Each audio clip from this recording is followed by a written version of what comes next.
Tonight's broadcast of high school football action will start in 2 minutes.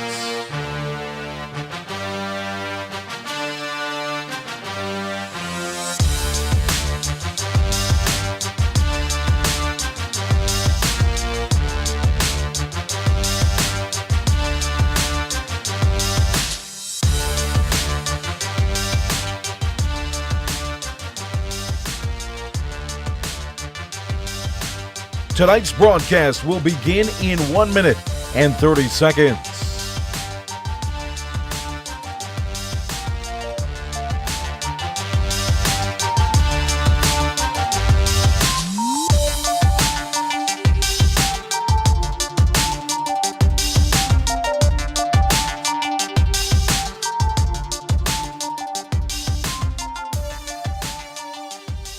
The Reidsville Chamber of Commerce pregame show, getting you ready for high school football coverage on RoCo Radio, will start in 1 minute.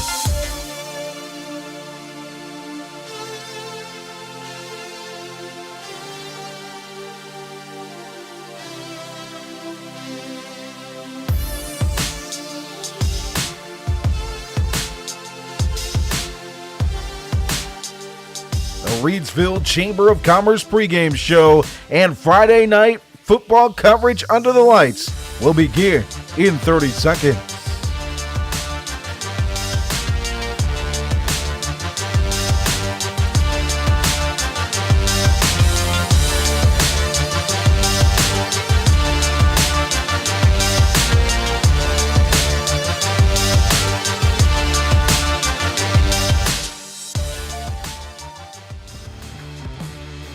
Friday night, under the lights, every single week. This is Friday Night Football on RoCo Radio, live from the gridiron to bring you the best of Moorhead, McMichael, Reidsville, and Rockingham County during the 2024 regular season. Football coverage on RoCo Radio is brought to you by Kooler Ice. Looking for a fresh ice and water option that's ready when you are? Kooler Ice is countywide. Find fresh ice and water at Little Caesars Pizza in Mayodan at 6734 NC 135 across from Walmart. And visit our local Kooler Ice dispenser at Shule's Home at 1635 Freeway Drive in Reidsville. And for all your ice and water needs, you can also find us at Pennrose Carwash in Reidsville at 1509 South Scale Street, or Two Rivers Plaza at 307 West Meadow Road. Get Kooler Ice, great tasting, fresh ice, available 24/7 at all 4 locations. 16 pounds or 32 pounds, plus premium water by the gallon or 5 gallons. Kooler Ice, fresh and ready when you are. Friday Night Football Under the Lights is brought to you by Ancora Compassionate Care, formerly known as Hospice of Rockingham County. Their name changed late last year, but they're the same community-based, mission-focused hospice and palliative care provider the community has known since 1987. Providing specialized care for those coping with serious illness, Ancora's mission is to be a supportive presence for life's journey. When greater comfort and rapid response matter most, make sure it's Ancora Compassionate Care. They'll always be there because they've always been here. To learn more about how Ancora can support you, visit AncoraCC.org. Just as they are a supportive presence for life's journey, Ancora Compassionate Care is proud to support our local football teams on their journey towards successful seasons. Tonight's coverage is brought to you by Two Rivers Plaza. Rockingham County's premier location for exceptional small businesses is Two Rivers Plaza at 307 West Meadow Road in Eden. Visit the wonderful small businesses there today. Two Rivers Plaza, your premier source for small business services. Tonight's coverage of high school football is brought to you by Circle Drive-In in Eden, serving the best hot dogs in Rockingham County for over 50 years. Located at 111 Boone Road in Eden, Circle Drive-In is your home for fast and friendly service and an all-American meal. Stop by our old-style drive-in for a delicious cheeseburger, crinkle cut fries, and top your meal off with a milkshake or banana split. Or choose from one of our many menu items such as buffalo wings, chicken tenders, steak and cheese, chuck wagon, and so much more. Circle Drive-In since the 1970s. For good food, stop by Circle Drive-In at 111 Boone Road near the roundabout. Tonight's game is brought to you by Sandy Cross General Merchandise, serving the Sandy Cross community, Rockingham County, and surrounding areas of our beautiful Piedmont Triad since 1988.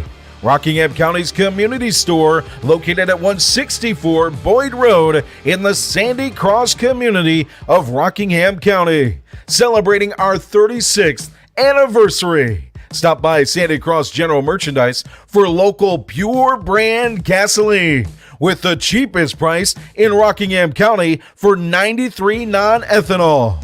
Sandy Cross General Merchandise is also your niece's sausage headquarters with great value for Rockingham County.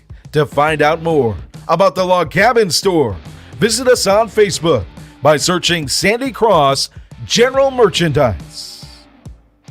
Tonight's game is brought to you by Impex Chevrolet GMC, located at 2009 Barn Street in Reidsville.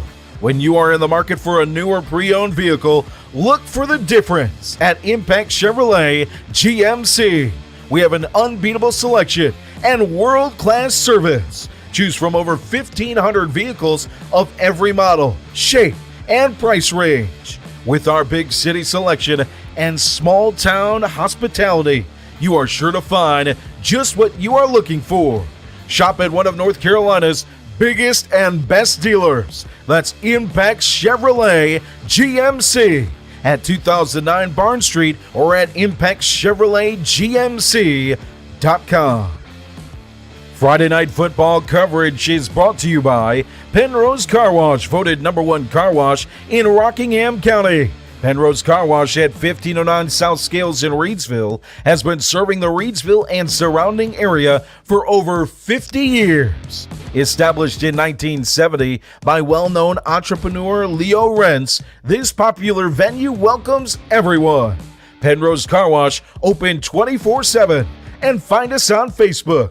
Pennrose Carwash voted #1 Rockingham County Car Wash 4 years in a row. And Rockingham Update, the community source for local programming, government meeting coverage, community events, promotion and broadcasts, sports, local nonprofit news, and so much more.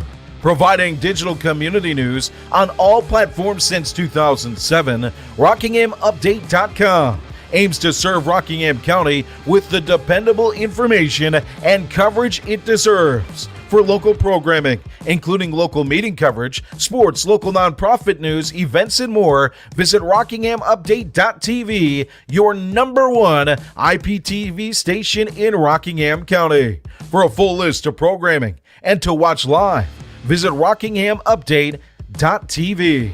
We now take you down to the press box with Jay Ramey and Jonathan Hatley for Friday Night Football action on RoCo Radio.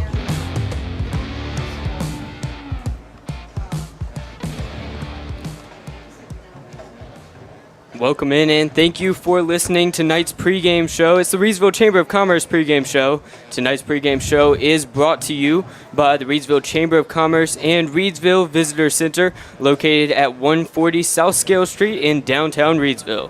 The Chamber has served as an advocate of the local community since 1914 and always aims for the betterment of Team Reidsville. And the Reidsville Visitor Center is the place to find information, brochures, maps, visitor guides, and information on what the great city of Reidsville and surrounding area has to offer. At the Reidsville Chamber of Commerce and Visitor Center, our goal is to help you grow your business and connect you and your business to the people, resources, and businesses that make our area the best place to call home. We love our town, we love our community, and to learn more about community events, information, and how the Chamber can support your business, visit reidsvillechamber.org or call 336-349-8481. Reidsville Rams taking on the Page Pirates tonight. Game time was set to start at 7:30, but it got pushed back to 8 thanks to thunderstorms in the area. Thankfully, those have died off a little bit. Reidsville Rams looking to start 2-0 for the 12th time in 13 seasons, coming into the game with a 13-game win streak. They're 77-3 since 2016 and 209-25 since 2002. Such a dominant run so far, 23-time state champions, and they're looking to take care of Page. Last year, their game with Page had a little bit of issues. A fumble recovery, return for a touchdown in the third quarter by Page made it a 23-17 ball game, but Reidsville was able to pull away with a 31-17 victory last year. And this year, they're trying to be able to beat Page at their home field. I welcome in Jonathan Hatley, my color commentator. Thank you for joining us, Jonathan. How are you feeling about tonight's game? Oh, I am so happy to be here in Greensboro covering this game. I've been wanting to cover a Reidsville game for a long time, and now I get the opportunity to do it. Chance to get to see a 23-time state champion take on a 4A school. It's amazing. And you've played at this school before. You were at McMichael, and did you guys play at Page? No, we never had the opportunity to play at Page. Okay. But you've been to the field before? Never been to the field. No? I've been to the school. I took the SAT here. Okay.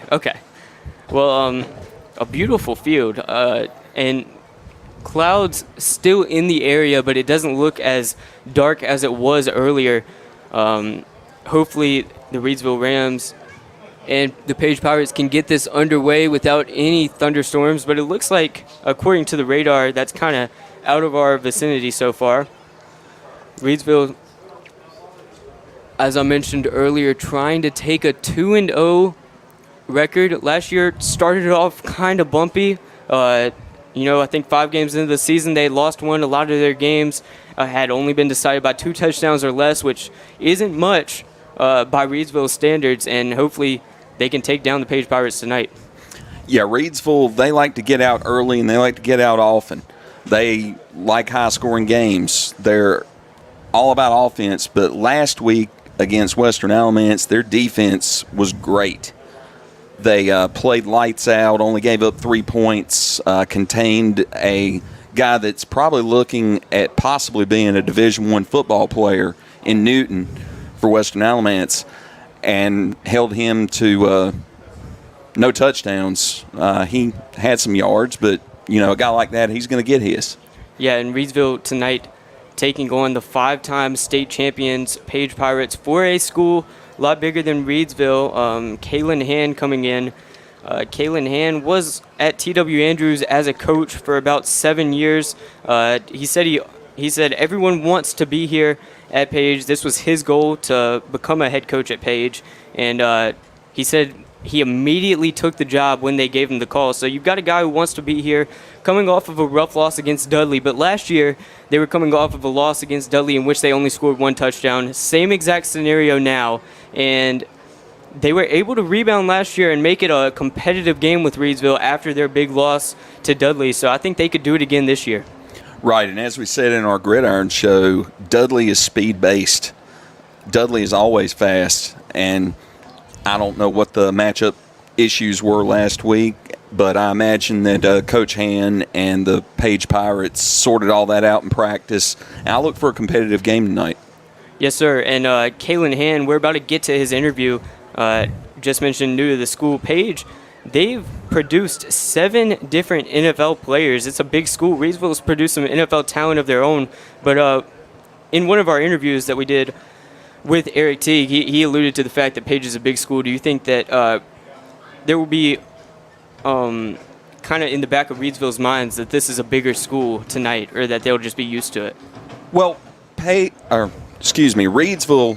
they've been to the state playoffs and in the state championship for so many years, and you play those games in huge stadiums in front of huge crowds. They're no stranger to crowds. I don't think that that's going to affect them as much, but, coming into a 4A school, you can expect it is a young team, though. It is a young team, so a lot of their guys maybe not have played in this environment before.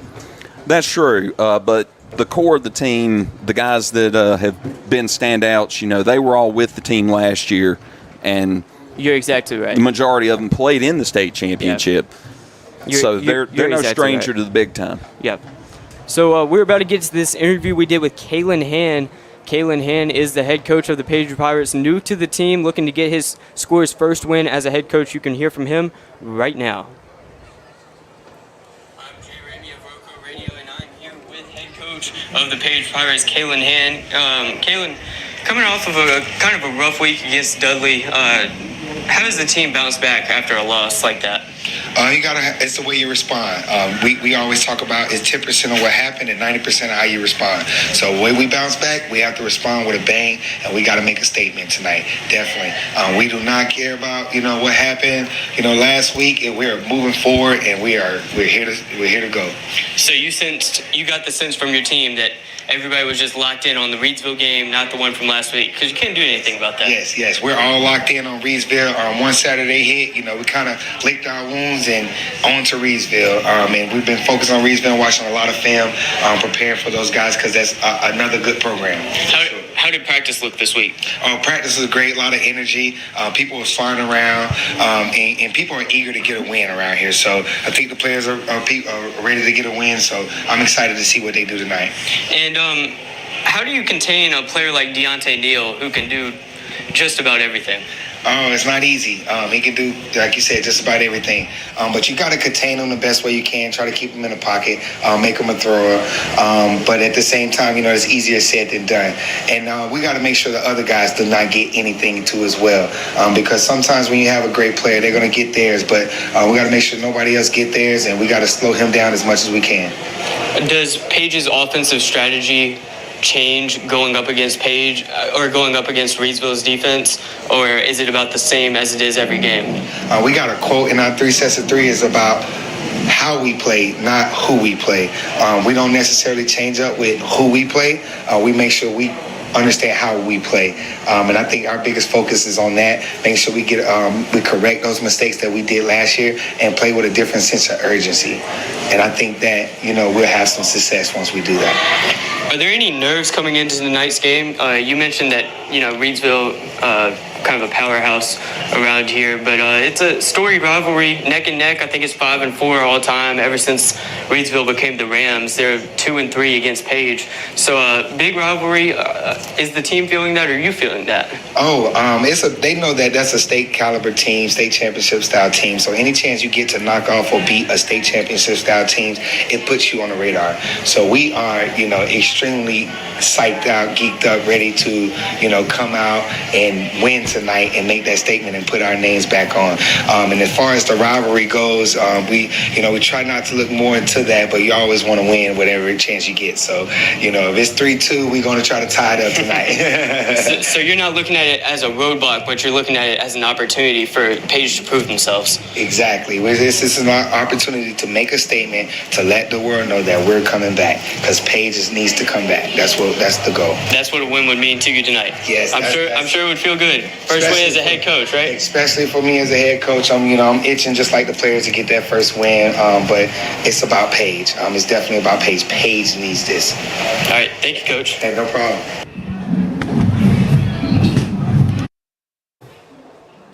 All right, that was Kalen Hand. What did you think about that interview? What did you hear from him? Coach Hand gives a good interview. He seems ready to take on Reidsville. He's going to execute the game plan that they've set up as best he can, and I think he's expecting it to be a competitive game, and I'm expecting the same. Confident young man.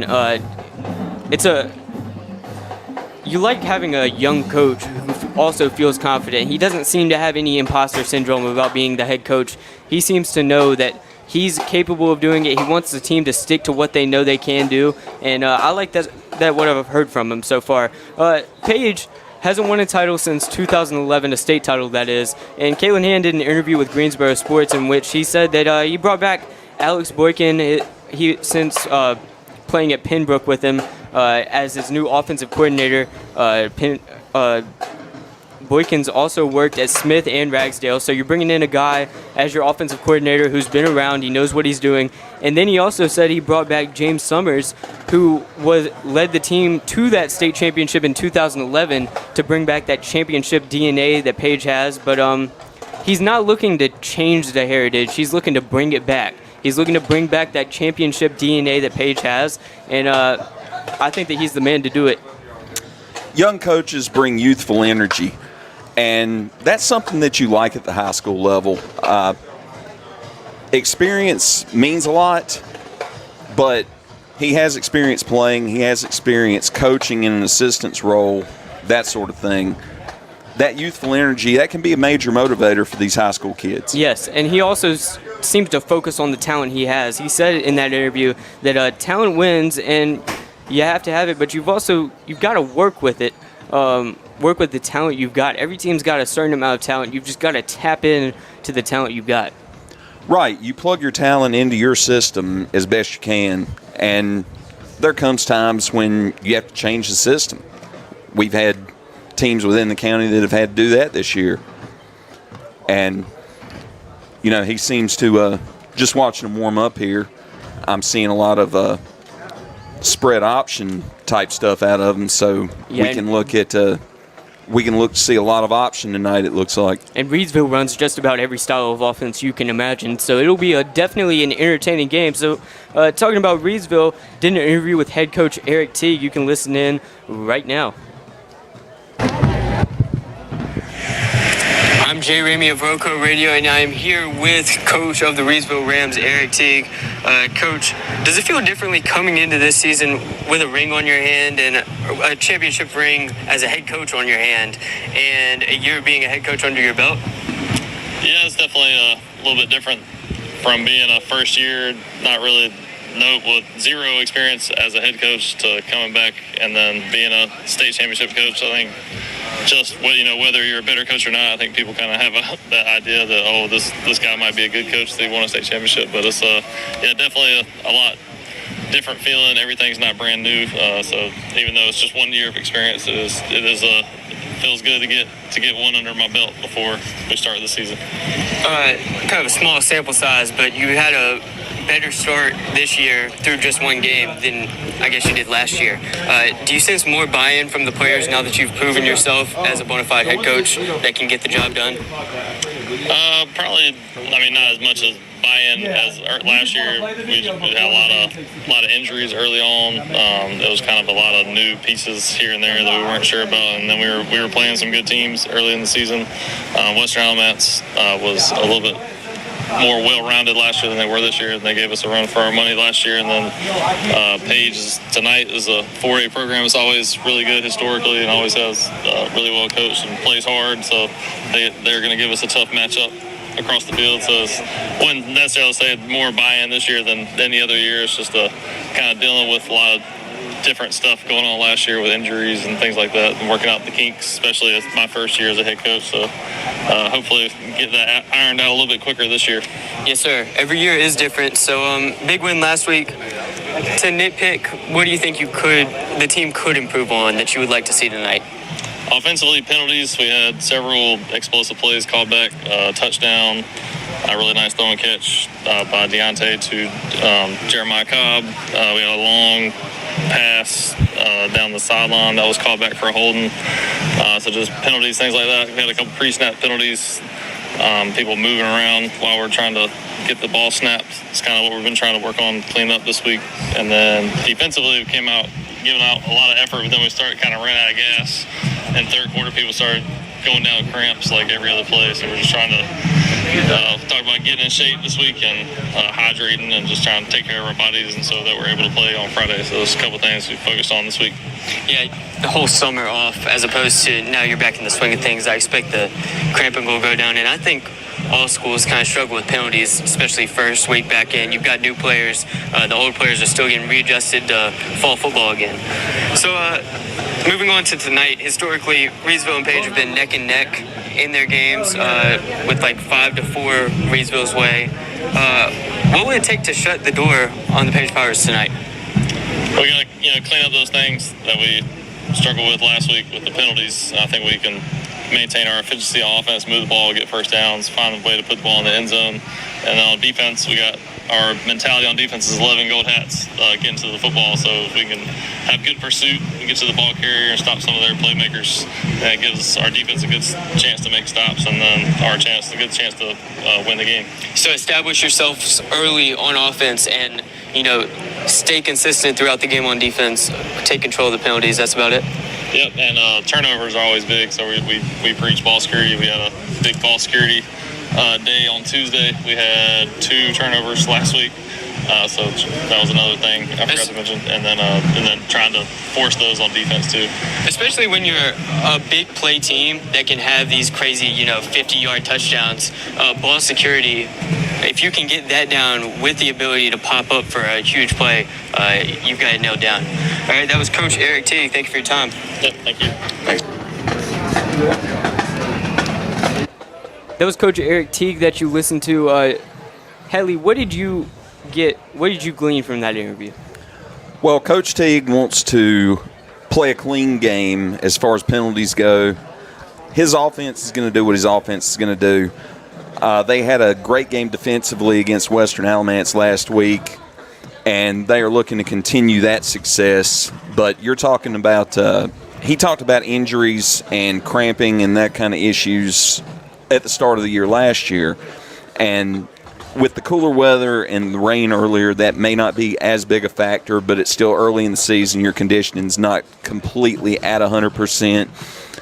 And you're talking about Reidsville that has a 43-man roster as a 2A school, which is nothing to sneeze at, but you're going up against a 4A school with 51 players. And that's a lot of opportunities for players to take breaks, to get fresh legs in, and it makes a difference. Yes, you're exactly right.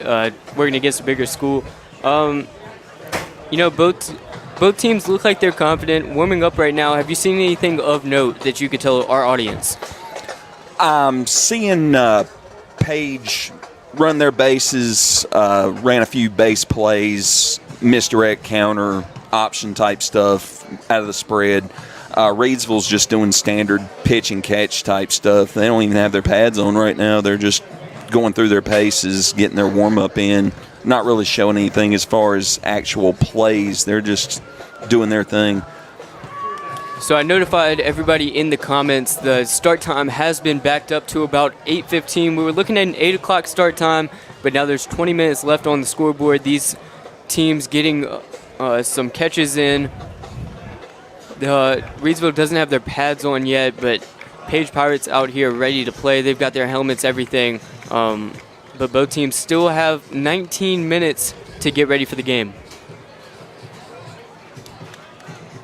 Yeah, and right now Page working a little bit of their special team stuff, working on the kicking game, that sort of thing. Yeah, you want to control the things you're able to control, to your point about them warming up their kicking and stuff right now. You don't want to give up the free points that you've got, as we see, kind of a wobbly throw right there. That's the kind of thing that you work the kinks out in warm-ups. Yeah. You just want clean snap to hold to kick. That's why you practice. If you're going to do it once, you want to get it out of your system right there.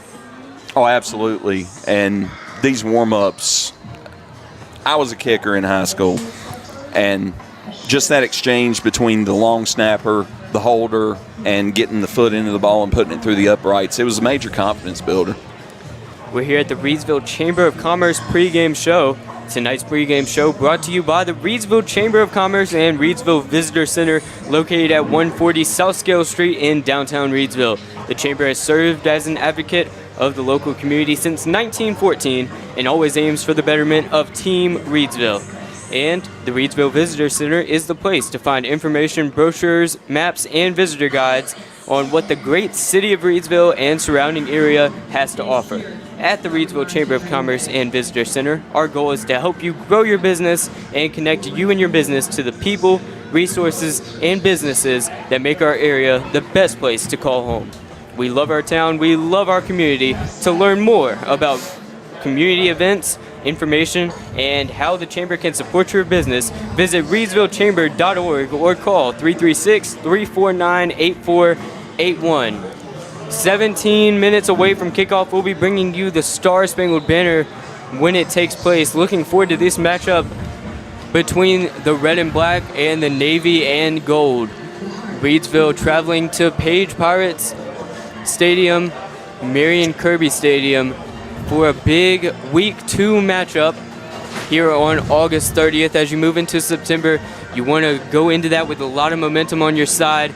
Page looking to avoid that 0-2 start. They've got a brutal opener. You know, you first play Dudley, then you play Reidsville, 2 championship caliber teams. It's not got to be fun looking at it, you know? That's got to be a tough opening to a season. I wouldn't want to play those 2 teams back to back because you're looking at spread offenses, a lot of speed. I mean, teams full of track stars, and facing that kind of opening lineup is tough for any team. But, you know, you want to play good competition early to kind of get your footing. And I see our buddy Joe Dexter in the comments saying that he's going to become an adopted Air Force Falcons fan. We welcome you, buddy. You don't have to strictly pull for those Buckeyes. Sadly, no matter what time of year it is, you don't want to play a back-to-back against Dudley and Reidsville. But to your point, if you're going to play them any time of the season, you want to get it out early. It's like the Pittsburgh Steelers. You know, they got 6 games or 8 games at the end of their season playing some crazy difficult schedule against teams that are going to be in the playoffs, and they're worried about that. But if you're Page or an NFL team or a college team, you want to play the hard teams first and go ahead and get that out of the way. Oh, absolutely. You want to get that experience under your belt because playing tough competition early in the year forges you in that fire for the rest of the season. And it also depends on what type of team you are. If you're a young team, you know, you got a bunch of sophomores and juniors on the team, they can get discouraged easily by a couple of big losses. But they can also, you know, Kalen Han, we talked about it in our pregame interview with him. He said that they're going to not focus on what happened at Dudley. They're going to focus on watching the film of Reidsville. They're going to focus on practice. They're going to focus on everything that comes along with the next week. So I think that if you can channel a loss like that or 2 losses like that early into the season into we want to win the rest of our games, then you can use it for good. But Reidsville, if they're able to beat Page, then Page could be very discouraged for the rest of the year. That is a possibility, but Coach Hand seems to have a good handle on things as far as motivating his players, and that's something that young coaches tend to do well. They are good motivators. They keep their team fired up because they carry the same kind of youthful energy as their players, and that projects into their team in a lot of cases. Yes, you're exactly right. And it's not only about being young. I mean, you can be young and be a bad coach. You can be young and be a mean coach. But Kalen Han, he's young, he's smart, he's positive. You can see he watches the film. You can see that he's trying to inject energy into his team. But it's going to be a tall task against Reidsville. I read off their records earlier, but Reidsville's just got so much talent. I mean, we can just reading off the all-conference players from last year that are returning: Jariel Cobb, Janias Sharp, Tyree Turner, Cameron Jones, Corey Rhodes, and these guys are jumping into bigger roles this year. Four of their players who were all-state last year moved on to college or other ventures, and now they've still got all that talent left, and not even to mention Deontay Neal, the man who just went insane last week, being injured for most of the season last year, so he missed out on the all-conference honor, but he made an impact in the playoffs when they made that run all the way and won the state title. Yeah, and the same guy that defensively could be looking at potentially setting the interception record for the Reidsville Rams all-time tonight. Ridiculous. And he missed most of the season last year. And, you know, Deontay Neal, I didn't get into specifics. His stat line is crazy from last week. With 12 for 14, with 2 touchdowns, a 139.3 QBR, which is, I mean, for reference, you can look it up at your house. I think it only goes up to 157, and I think 100 is like a very good one. That's essentially a perfect game. If you had that out of an NFL quarterback, you'd take it every week. Yes. But it wasn't just that. 6 carries, 81 yards, 37 was his long on the rushing attack, a 35-yard interception return, and a 93-yard kick return. Yeah, an amazing game. An amazing game. Right now, I think that's Paige's alma mater that the band's playing out on the field. Interesting. Yo.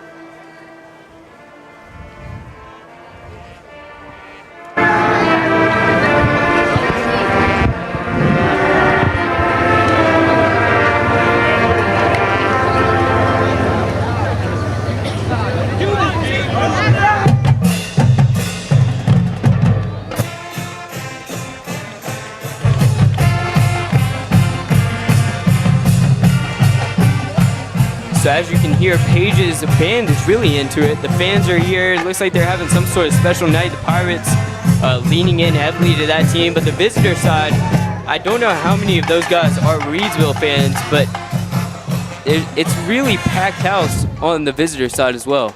Yeah, I imagine the visitor side is majority Reidsville fans. You know, being only around 30 minutes up the road, it's not a long drive to get to the game. And, you know, we've got a pretty good-sized crowd, bigger than you and I have seen in a broadcast at any rate. Yeah, well, we've only been to 2 games. This is our second game. But we're looking forward to tonight's game. Start time moved up to 8:15. We had some thunderstorms earlier. The game was supposed to start at 7:30. We were looking at that, but it was just raining, thundering everywhere. Moved back to 8, then it got moved back to 8:15, but we haven't heard any thunder lately. I haven't seen any lightning, so we're looking forward to tonight's game. Right Here now we've is the got Star Spangled Banner by the Paige Pirates Band. NJROTC Color Guard. Carrying the national flag and commanding the color guard is Cadet Lieutenant Carlos Reyes Valentin. Carrying the state flag is Cadet Petty Officer 3rd Class William Garner. Right rifle guard is Cadet Ensign Alston Amir. And the left rifle guard is Cadet Ensign Taylor Griggs. Gentlemen, please remove your hats.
Rendition there of the Star Spangled Banner by Paige's High School Band.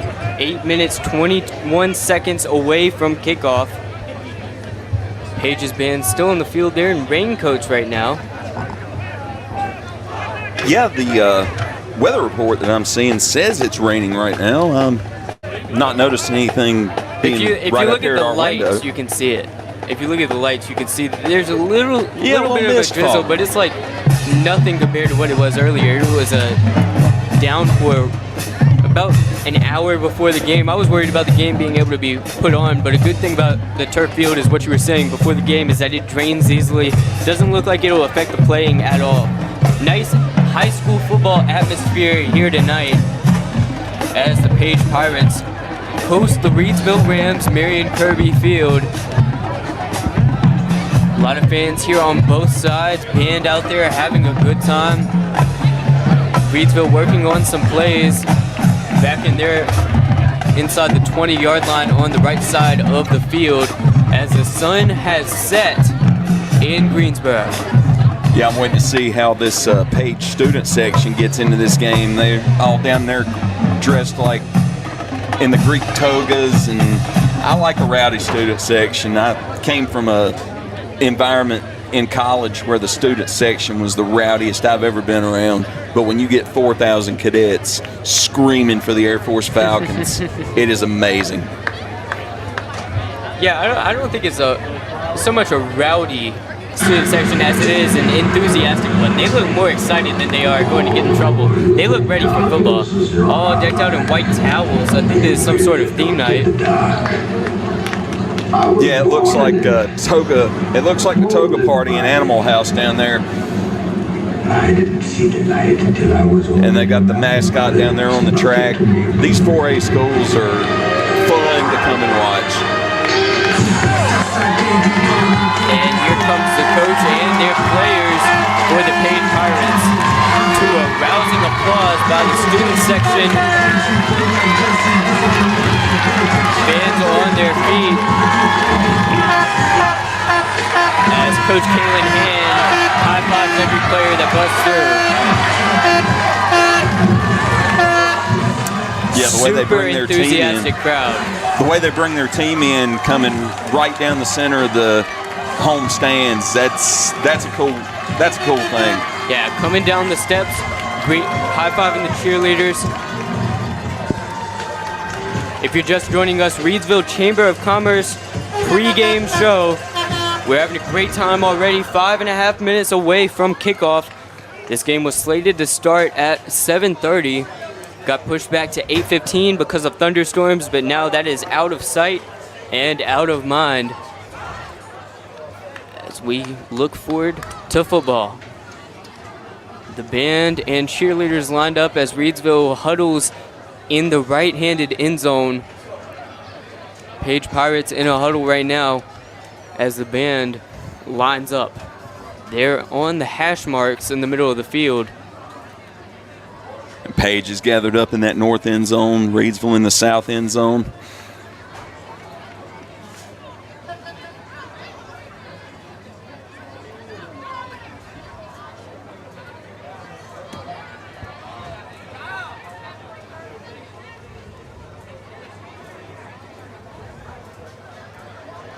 Got a couple of officials at the center of the field already. They should be calling for captains here shortly. David Woods just raised an interesting question in the comment section. He asked, who is scoring the first Reidsville touchdown? I think I'm going to put that out there. Yeah. Tell us in the comments who you think scores the first touchdown for Reidsville.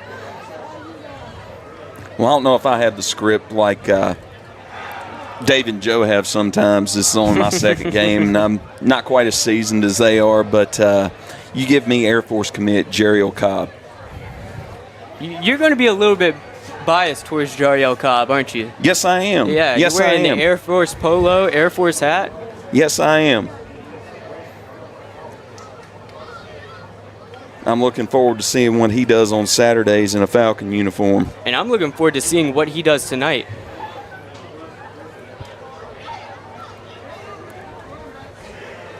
So we've got a Cam Jones vote, another Cam Jones vote. David Woods thinks it's Jariel Cobb. So does Big Will. Melita Hatley on Cobb's side. I mean, are we pitting Jariel Cobb and Cameron Jones against each other? I don't think that's fair as the captains come out to the field. Hey, you never know. Deontay Neal could fake a handoff and break one off around the end himself, or Janiah Sharp. They both got the speed and the talent. It depends on if they start passing or rushing the ball first. I mean, that's going to decide who scores the first touchdown, in my opinion. That's true, and there are some high-powered, good receivers on that Reidsville team as well. Reidsville team, very talented, very talented. As the team captains meet at midfield about right now. Bobby Ray Fisher, number 70, Jameson Stout, and number 88, Alex McGreedy.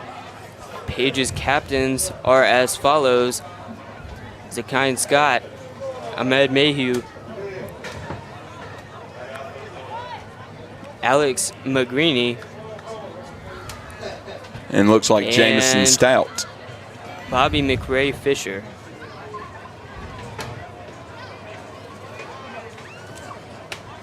So the captains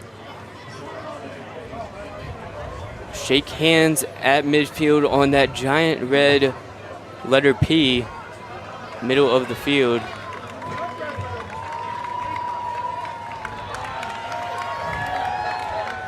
Did you catch who's receiving, Hatley? From where the official was standing, it looked like Reidsville would be receiving the opening kick, but I missed the signal.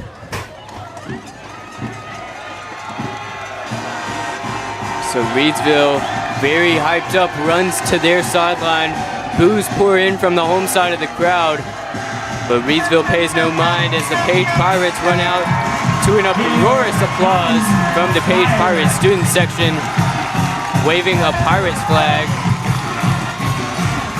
But the Reidsville Rams will not surrender tonight.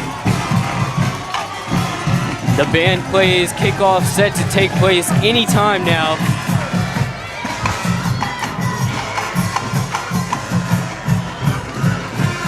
It's going to be very, very exciting to see as Deontay Neal tries to set the career interceptions record for the Reidsville Rams.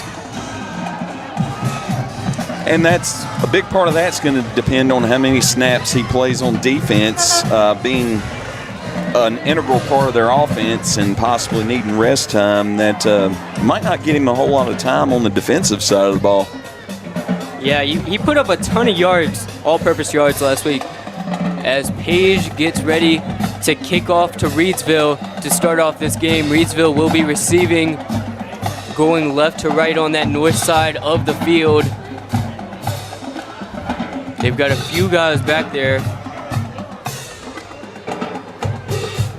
It looks like Reidsville's got 3 deep to receive. Yeah, that's interesting. A couple of extra blockers, I assume. Well, they're very spread out in their return formation. Santiago Garcia of the Page Pirates is set to kick things off. As you mentioned, Hatley, they've got 3 guys ready to receive in that position.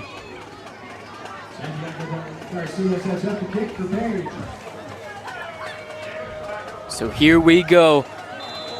Friday night football. Reidsville Rams ready to receive as the Page Pirates kick off.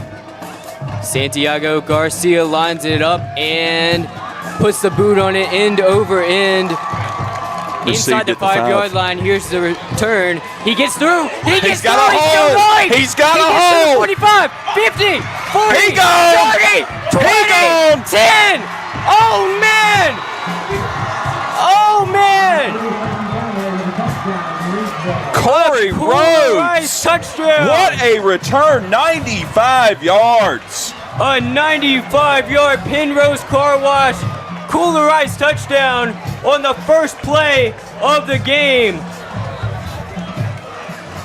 And Frankie no flags Galloway, on the field. the 5'10", 165 junior shocks the world. Oh, man. We're 14 seconds into the game, and the Reidsville Rams have scored 6 points. Was that Galloway or was that Rhodes? He I was thought it was wearing number 3. 7. He was wearing 3, I believe.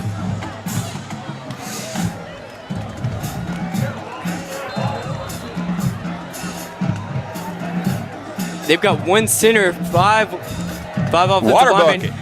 Oh, it's fumbled.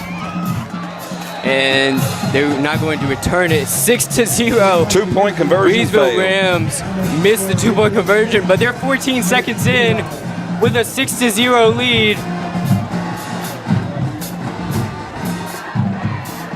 A ridiculous 95-yard return in 14 seconds to put the Rams on top, 6-0.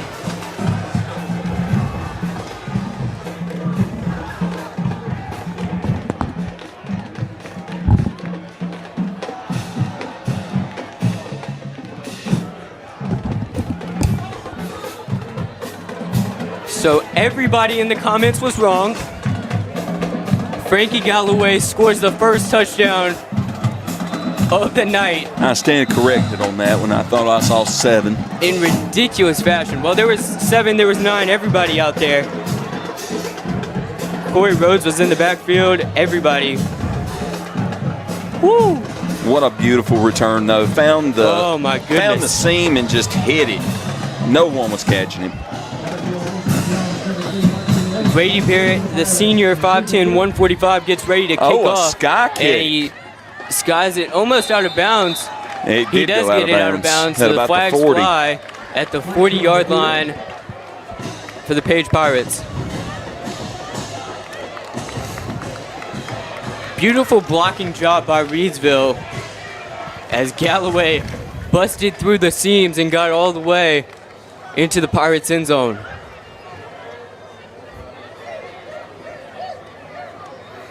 Let's see where the referees spot it. Having a conversation right now. Also a conversation with the Page sideline. That is not exactly how you want to start a game if you're Page. We're going to see if they're going to... Looks like they're going to take possession where the ball went out of bounds instead of making them re-kick. Or... Nope. No, they're moving up about That's what they did. 5 yards, I think. That's what they did. Apparently, they spotted it going out of bounds at the Page 44.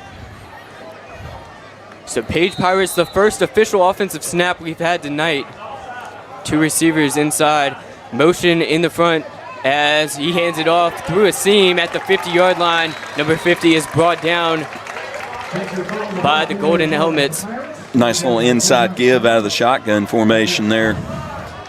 But that's the kind of thing that we were seeing in warm-ups. Eric T set on defense. He wants 11 Golden Helmets getting to that ball and tackling the man.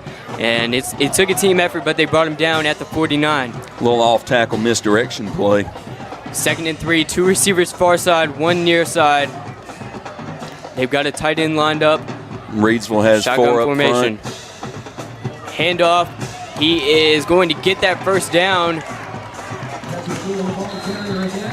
as he busts through inside the 45-yard line. So Page has quietly already moved into Reidsville territory after Frankie Galloway returns it 95 yards to the end zone for a Pennrose Carwash Kooler Ice score on the first play of the game. 10 minutes, 54 seconds remaining as Page sets up for a 1st and 10. They break the huddle with another 3 receivers set. Shotgun formation. Handoff to 2. He goes outside, going east to west before cutting back inside. His flags fly. He only got about 2 or 3 yards and might be going back. That's in the area of holding, so that would be what I expect to see called. Page's offense already backing up as the Reidsville Rams hold a 6-0 lead with 10 minutes, 35 seconds left in the first quarter. 1st down and 10 for the Page Pirates did not go well as they get a penalty called on them for holding. And Page will be moved back 10 yards and back into their own territory. 2 steps forward, 2 steps back. They go all the way back to their own 46-yard line for a 1st and 20. 4 receivers set now, 3 receivers far side. Nathan Moore, the split end. Trips right with 1 back. Corey Rhodes jumps offside. So the Page Pirates will get back some of the yardage they lost. Eric Teague not happy with that as he preached to us before the game how he wanted them to limit the penalties. Game 2 of the season, you want those nervous penalties to kind of wear off as they run the same 4 receiver set. Another handoff, he busts through. Oh, just tripped up. Terrifying. Elijah Jones could have gotten through that middle, and who knows where he would have gone. So after starting off with a 1st and 20, they got a favorable penalty, and now they move up even more on the run play from Elijah Jones, the 5'9", 152 junior.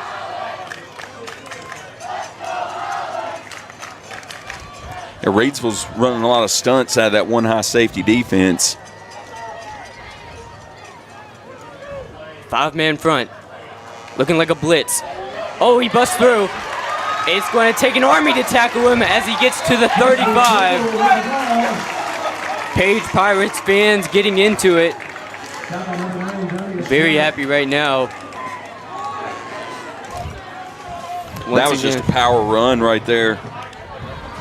Third down, 1 to go for the Pirates. And they marked it 1 yard short. So we're at 3rd and 1. Woo. That looked to be Jesse Poole on the carry for Page. Just a bruising run. He did a great job right there. Wasn't exactly slippery, just powerful. 2 receivers set. Oh, almost fumbled that handoff to number 9, who gets maybe a yard or 2. Yeah, that was before a bunch of Reidsville men take him down. That was a read option, and the quarterback waited until the last possible second to put it into the hands of the running back. He acted like he wanted to pull it back and take it himself. If you're just joining us, we're at Marion Kirby Stadium. It's a 6-0 Reidsville lead after Frankie Galloway returned a 95-yard kick return to the house. Second week in a row, Reidsville's gotten a 90-yard return. This time it was a touchdown. 3 receivers set on the near side of the field, and there's a halfback who's going to take it. Number 22 weaving his way in as a flag flies at about the 34-yard line. Looks like potentially another holding call there on Page. Super fast-paced game so far as that penalty goes against Page to quiet down the fans once again. Yeah, we're seeing a lot of misdirect out of Page tonight, trying to fool that Reidsville defense. And that's exactly what Reidsville tries to do to other teams, so Reidsville knows it best. They ought to be familiar with what they're seeing because they run a lot of it. Now, maybe they haven't been taught how to stop what they're doing because that's not really their goal. Well, when you're running against your own offense, you should be familiar enough with it to where you know what to do against it. Here's the handoff to 22 once again. Taken down at about the 43-yard line. 8 minutes, 11 seconds to go. Reidsville with a 6-0 lead as Page sets up once again with 20 yards to go for that first down. Second down coming up.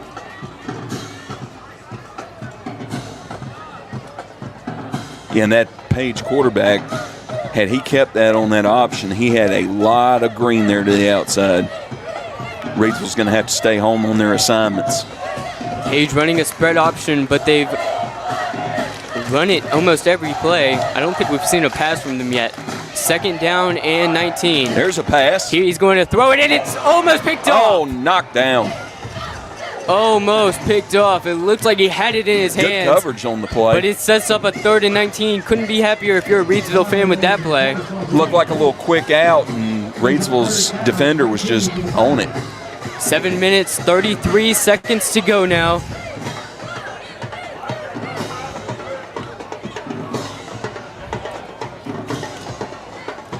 As Page huddles up at the 50-yard line.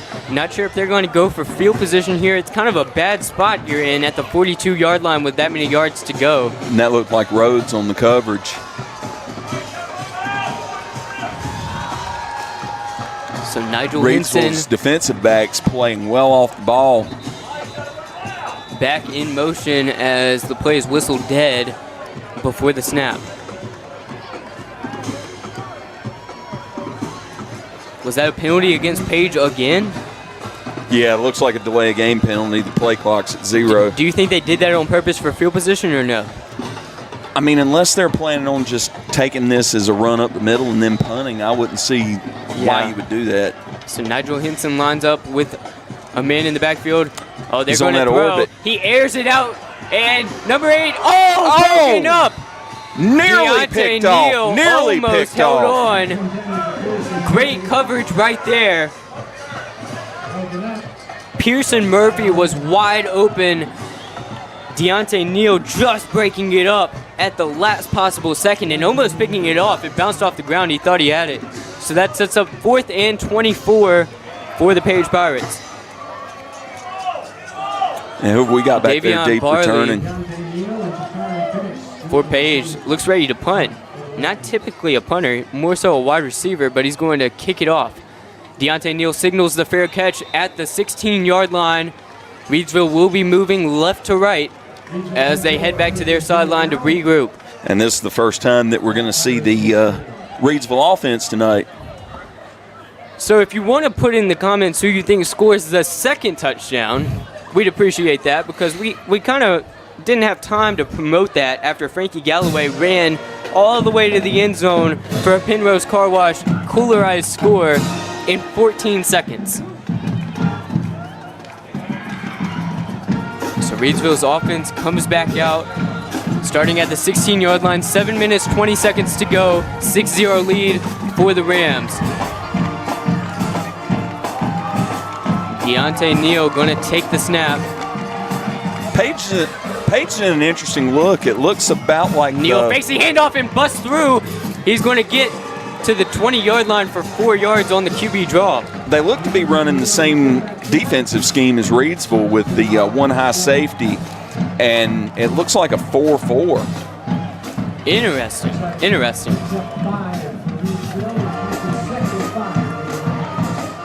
Three receivers near side, one far side.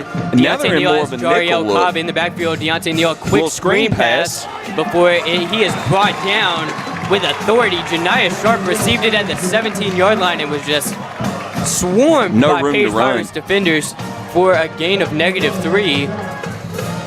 That brings it back to a 3rd and 9 yards to go. Page's got a ton of defensive backs out there. It looked to be they had four line and one linebacker. So are they more so guarding against the run or the pass? It looks to be that they're guarding against the pass. That's what with I that thought. amount of defensive backs. So here's Deontay Neal taking his time. White jerseys, blue numbers, and golden helmets for Reidsville. Takes the snap. He didn't look ready for it. Neal going to have to scramble and darts the pass to number 8. Pass. He does a great juke move and gets to the 34-yard line for a first down. Cameron Jones with the deep 3rd and 10 comeback conversion. When in doubt, pass it to Cameron Jones, who had 4 receptions for 88 yards last week. The all-conference receiver makes the big play in the big moment. 5 minutes, 54 seconds to go in the first quarter. Reidsville holds a 6-0 lead, looking to add to that now. That's David Woods' guy, but Mama ain't ready to talk about him yet. He's going to hand it off. Jariel Cobb gets all the way to the 44-yard line for another first down. About a 10, 11-yard gain for That first down Cobb. is brought to you by One Way Cafe, located at Osborne Baptist Church at Eden. Join us for delicious coffee and fresh made-to-order food Monday through Friday from 11 to 2. One Way Cafe, helping people love Jesus and everyone else. So Reidsville huddles up before breaking the huddle now. Yeah, that 11-yard just straight inside handoff for Cobb. Runner in Here he comes motion. again. Oh no, Jariel Cobb gets all with the a way through to the nice 40-yard run. line. Jariel Cobb goes through it like a misdirection. grown man. Misdirection with the motion left, and they hit Cobb coming right behind the line in that left gap, and he just cut back to the right, gained 16. Beautiful run. Cobb, 5'10", 190, just so quick on his feet, can juke his way in and out of defenders with ease. And he's That a load snap to goes bring way down. high, bounces all the way to the 40. Deontay Neal slides down on it all the way back at the Wisely covers it up. 35. That'll bring him back about 24 yards on the first down and 10. That snap just sailed above his head. Lucas Gingler made the snap and it went sky high. Nice job by Deontay Neal sliding on it. Yeah, Shaquille O'Neal couldn't have come up with that snap.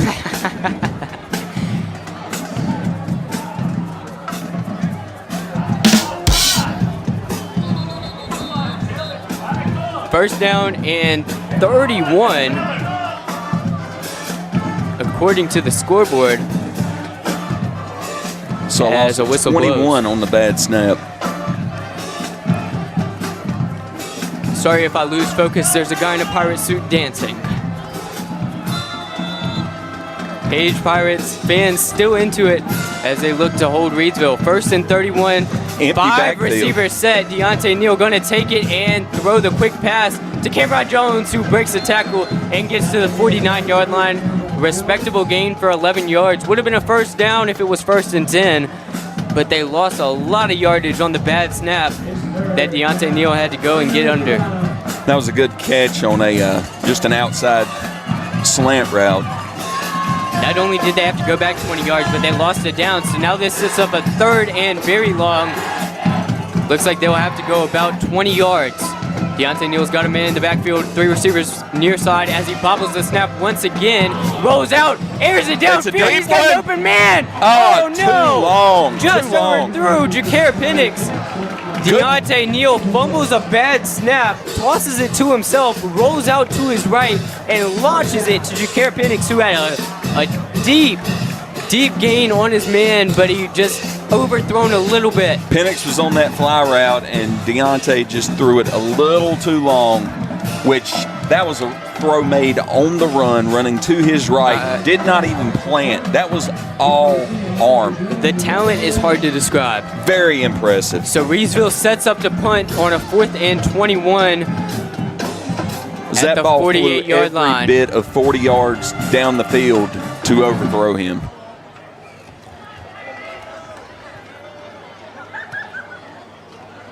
Good punt from Marquis Lynch Reidsville's going punter. to get it after it bounces into his chest before Good being coverage on the taken punt by down by Reidsville. 3 Reidsville men at the 21-yard line. Looks like there's an altercation right now, but Cameron Jones cools the tensions. Mature move by him there as no fights break out between Reidsville and Page. 3 minutes, 48 seconds to go. Page Pirates looking to regain some ground. Reidsville with a 6-0 lead as Page sets up for their second drive of the night.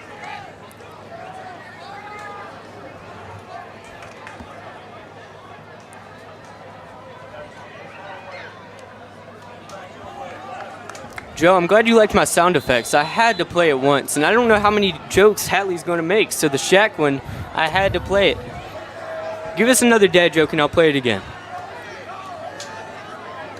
We'll see how the game's going. Here's a handoff. I'm He sure weaves something in and will out come of out. traffic before being taken down at the 29-yard line. Just another little off tackle on the opposite side of where he was lined up in the backfield, coming from their right to their left off tackle. A couple of yards on it. Just a little ISO play.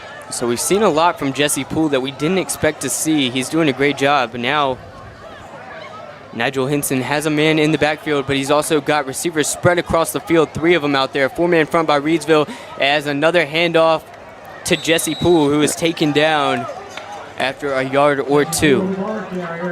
That sets up a big 3rd down for Page with 3 minutes to go, and the clock is running in the first quarter.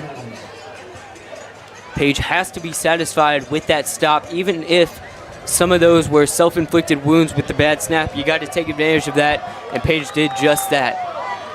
And Page is relying pretty heavily on Poole right now, but Reidsville needs to stay awake, stay on their assignments, because that read option, the quarterback could pull it out of his gut and take it the other direction. They hand it to Jesse Poole once again, and he is swarmed by defenders. Reidsville's men doing a great job out there. Eric Teague has to be proud of the work that Reidsville's putting up right now. So Page brings out the punt team. Yeah, and that, it looked to me essentially like 3 different looks into the same play 3 times in a row. Once again, Davion Barley going to punt it off. His coach said he'd played every defensive position. He's also a running back on offense, and I guess he's playing special teams too. Barley going to punt it from the 20 with his left foot. High end It'll over end. bounce at the 50, take a horrible bounce for Page, and go all the way back to the 43-yard line of their own spot. So it bounced back about 8 yards for Page. Nightmare scenario right there. 1 minute, 48 seconds to go. Entertaining game so far. And looking for a fresh ice and water option that is ready when you are, Kooler Ice is countywide. Find fresh ice and water at Little Caesars Pizza in Maiden, 6734 NC 135 across from Walmart. Visit our local Kooler Ice dispenser at Schul's Home, 1635 Freeway Drive in Reidsville. As Reidsville sets up with Deontay Neal for their first offensive play. Looks like they're having trouble getting the proper personnel on the field. Might be time to call timeout. 3 wide He's going left. to toss Cobb it to with a little Jariel swing Cobb. pass. Oh, man. He just mowed down a defender and got about 4 or 5 yards. Oh, no. And Jariel Cobb. Cobb didn't try to juke there. He just went power. Yeah, why move to your left or your right when you can just go through the man? Snap from the 43-yard line now. Deontay Neal has a man in the backfield. 3 receivers near side, 1 far side. Reidsville moving left to right. They're in Page territory. The quick throw to Cameron Jones before being taken down. That'll be enough. About a 5-yard gain. Now we're looking at about 3rd and 3. So 3rd and 3 set up here. Thank you, Hatley.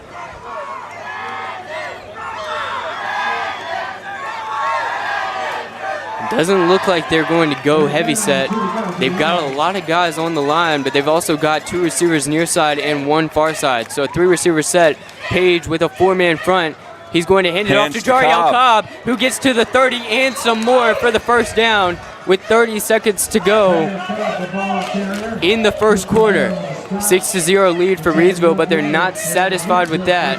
Clock continuing to run as they start their 1st and 10 from the 29-yard line, moving into Page territory. And Cobb just straight ahead with that inside handoff. Reidsville's throwing wide receivers out there everywhere. 6-0 lead for Reidsville, thanks to Frankie Galloway's kickoff return as they hand it to Jariel Cobb. Once again, why not? If it ain't broke, don't fix it, as he gets another first down. Cobb manhandling the Page defense single-handedly right now, putting up a ton of yards. Cobb had 8 carries for 118 yards last week and an 89-yard touchdown as the first quarter ends.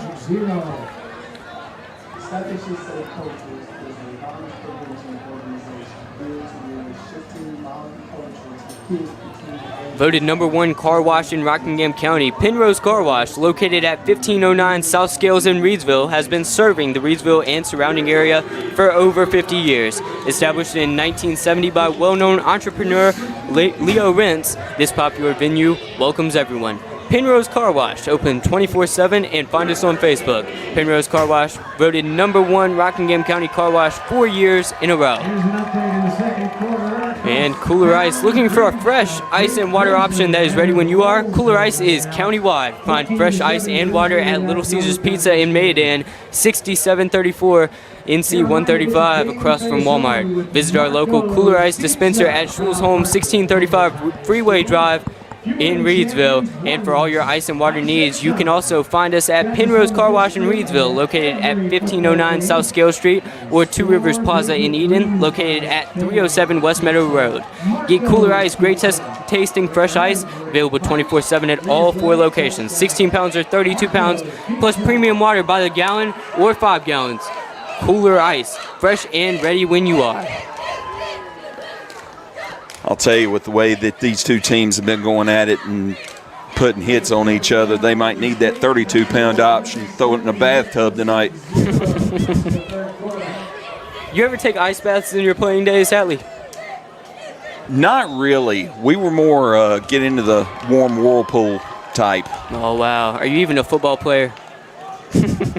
No, I was a soccer player masquerading as a football player. What are you talking about? Going before being taken down with a horse collar inside the 5-yard line. I didn't see any flags. Hey, you played football. Soccer's football, and you were also a kicker. Well, yeah, I got the opportunity to kick off a few times, kick some field goals and extra points, but I'd see the field 5 times a night, if that. No, not much need to soak in an ice bath when you're only seeing the field for 5 plays a game. So here's Reidsville inside the 5-yard line, 1st and goal. They've got 2 wingbacks, 2 receivers, and Jariel Cobb in the backfield beside Deontay Neal. Reidsville moving right to left. Neal takes a high snap and has to fall on it. Nice job protecting the ball back at the 13-yard line, but once again, Reidsville shoots themselves in the foot as there is some contact over on the near side of the field. And we got flags down. Janiah Sharp got into it with a player from Page. Referees discussing it. We've got a zebra meeting at around the 5-yard line as there are multiple flags on the field. And we hear the Page student section giving them the UNC treatment with the "you can't do that." Listen, I know we're at Page, but you can't always go against UNC. I mean, David Woods is listening to us. I'm sure a lot of people on here are UNC fans. We can't compare Page to UNC right now. I was just comparing their fans. Okay.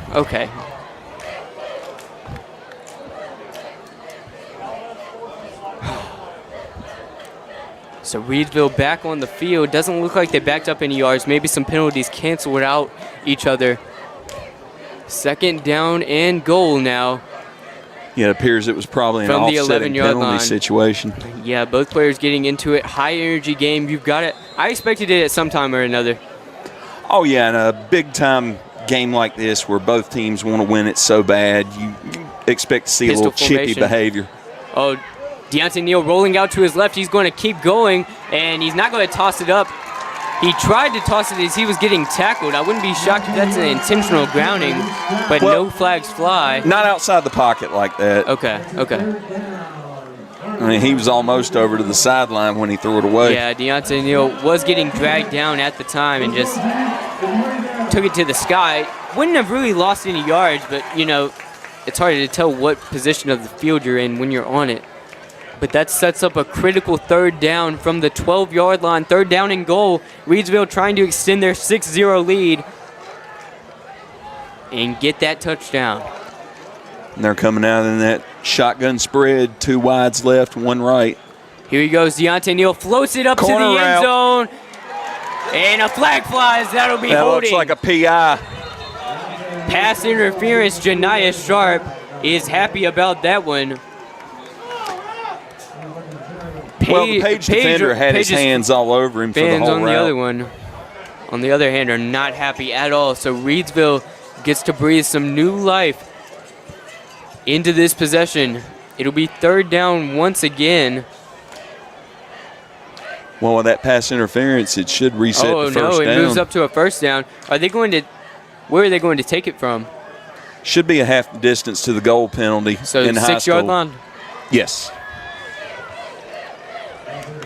Deontay Neal has 2 halfbacks lined up beside him, 2 receivers. Might see that read option here. He's going to hand it Cobb. off to Jerry L. Cobb. and he Untouched gets into in the there end zone. For a Pennrose Carwash Kooler Ice score. That brings it up to a 12-0 Reidsville lead. Jariel Cobb just showing his stuff tonight with another touchdown. Doing a great job. This start to the season has been amazing for him. You can see why he was all conference last year. That's his 2nd touchdown of the season. The 6-yard carry into the end zone, and it looks like Reidsville is lining up for a 2-point conversion. And with a running back like that, going into an option offense at Air Force, you can see why the Falcons recruited a player like that.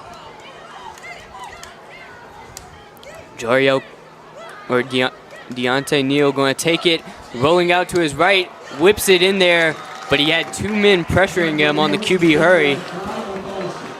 Deontay Neal takes off his helmet as he exits the field. 12-0 lead for the Reidsville Rams with 11 minutes, 20 seconds to go in the 2nd quarter. Tonight's broadcast is brought to you by Circle Drive-In in Eden, serving the best hot dogs in Rockingham County for over 50 years. Located at 111 Boone Road in Eden, Circle Drive-In is your home for fast and friendly service and an all-American meal. Stop by our old-style drive-in for a delicious cheeseburger, crinkle-cut fries, and top off your meal with a milkshake or banana split. Or choose from one of our other menu items such as buffalo wings, chicken tenders, steak and cheese, chuck wagon, and so much more. Circle Drive-In since the 1970s. For good food, stop by Circle Drive-In at 111 Boone Road near the traffic circle. I'll tell you, hearing that Circle Drive-In ad, I remember playing in ball tournaments as a kid, and they would have Circle Drive do the hot dogs at the concession stand. One of the teams I played on was named the Circle Hot Dog. Was named the Hot Dogs. That was one of the team names as a sponsor. Oh, wow. So you're a fan of the Circle? I like their food growing up. I'm not a huge hot dog fan, but if I'm going to go get one, that's as good a place as any.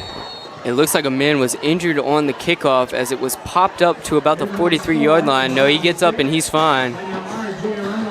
Yeah, seeing those pop-up sky kicks, that's a strategy when you've got a dangerous returner in the back deep and you don't want to give up a return.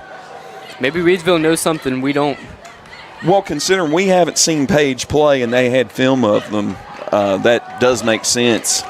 Page going to start their drive at their own 43-yard line. First and 10, 11 minutes, 20 seconds to go. Reidsville up 12-0. Page looking to close the gap and get on the board for the first time this game. Here's the fake handoff. He's going to take it himself. Number 14 busts to the 50-yard line. A nice run right there. Yeah, they faked the inside handoff on that read option, and the quarterback just brought it around the right side. I'd been waiting on that to happen all night. Samari Williamson taking the direct snap instead of Nigel Henson, the quarterback. Nice job right there by Williamson, just busting in there to about midfield. So the ball is placed on the 50, neutral area, 2nd and 3. As Page deploys 3 receivers and a halfback. The throw downfield, it's to number 3, he caught it. He gets all the way to the 10. He's still breaking tackles. Oh, Page gets a touchdown.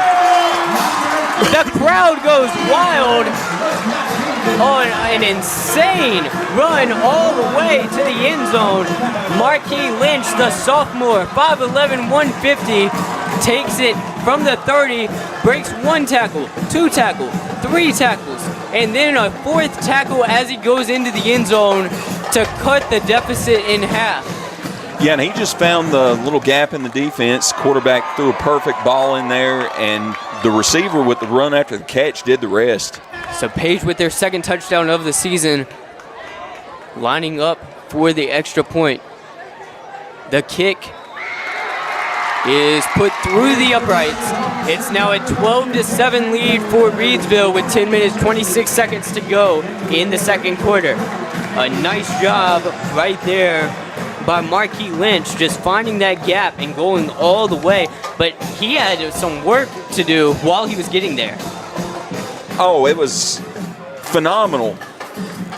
And I'm not sure if it was just effort on his part or if Reidsville was missing tackles. The tackling didn't look strong on that play. I think they should have been able to bring him down, but, you know, that's the way it happens in football sometimes. Guy just refuses to go. So 12-7 Reidsville lead. Now they're going to receive this kickoff. Yeah, let's see what they do after the opener was returned for a touchdown, 95 yards, if they'll try to keep it away from those 2 deep back. Maybe that pop-up we saw that you were talking about. So Frankie Galloway, Deontay Neal, Janiah Sharp, all looking like they could receive it, and they're all threats to return it. Deontay Neal with a 93-yard return last week. And Frankie Galloway put the first points on the board with a 95-yard touchdown return on the first play of the game. Janiah Sharp, also a threat with his speed, is lined up in front of them.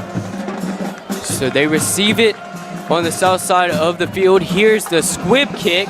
It goes and bounces out of bounds. So at about the 26. Flag flies at the 26-yard line with 10 minutes, 26 seconds to play. And let's see if Reidsville makes them re-kick it. Yeah, Reidsville's got a decision on their hand. Eric T conferring with one of the Zebras. Ball's being placed at 35. Yeah, so they trust their offense. They trust their offense. Reidsville going to take over at their own 35-yard line. 12-7 lead over Page. 10 minutes, 26 seconds to go. First down and 10.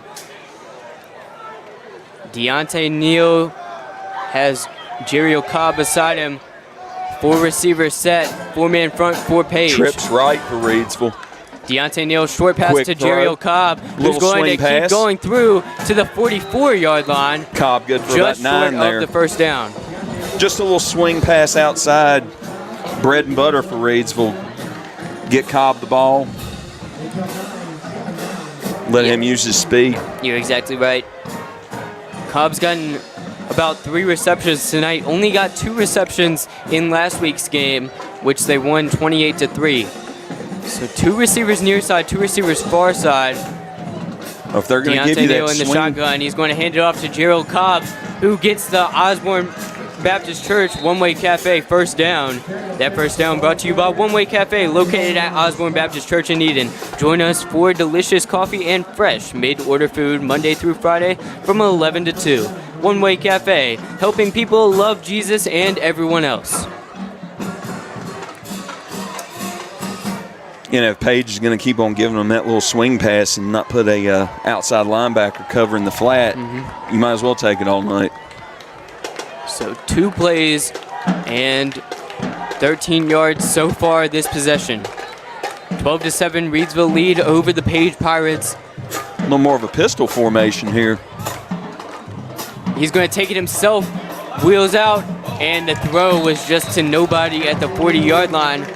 It looked like the intended receiver was Frankie Galloway, but it just wasn't close enough to him. He was in double coverage, wasn't able to make that grab, and it sailed past him.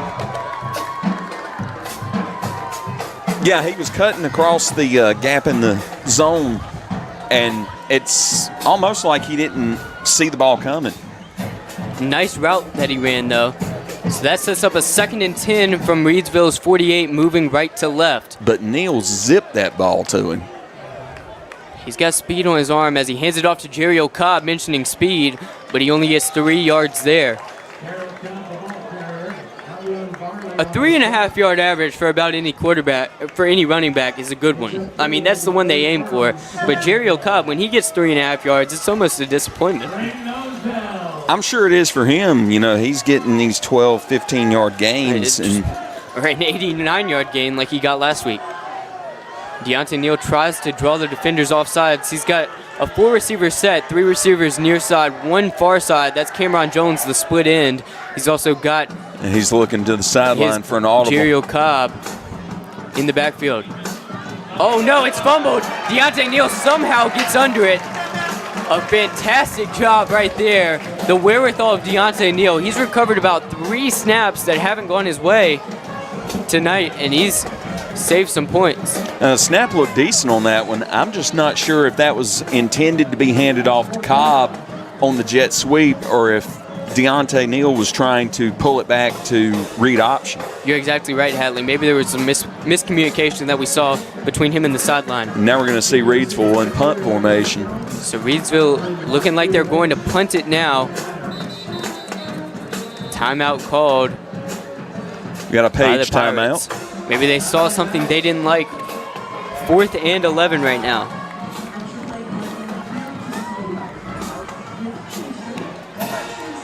Timeout called. Tonight's broadcast is brought to you by Ancora Compassionate Care, formerly known as Hospice of Rockingham County. Their name changed late last year, but they are the same community-based, mission-focused hospice and palliative care provider the community has known since 1987. Providing specialized care for those coping with serious illness, Ancora's mission is to be a supportive presence for life's journey.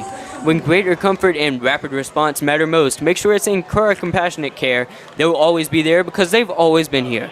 To learn more about how Ancora can support you, visit AncoraCC.org. Just as they are a supportive presence for life's journey, Ancora Compassionate Care is proud to support our local football teams on their journey towards successful seasons. Here we go. The punt is going to fly through the air to the 20-yard line and keep bouncing all the way to the 15 before being grabbed by a Reidsville frontman. I mean, punt from midfield and you pin your opponent down inside the 20. It's not a bad punt. You know, you're looking at a net of about 35 yards on that one. And you pin your opponent deep in their own territory, make them march the entire length of the field. I trust the Rams defense. You know, they missed a couple tackles on one bad play. But and I'm sure Coach Teague and Coach Mars had their little say about that. Zamari Williamson just taking advantage of that hole. Here's the handoff. He's going to bust through and keep going. A ton of speed behind that running back. That was number 12. Haven't seen much from him tonight.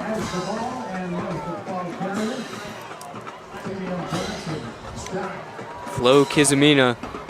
The hard-nosed, head-down, guaranteed 3.5 yards. That's exactly the words of Kalen Hand. That's the words of his coach. Hard-nosed, head-down, guaranteed 3.5, and we just saw it right there.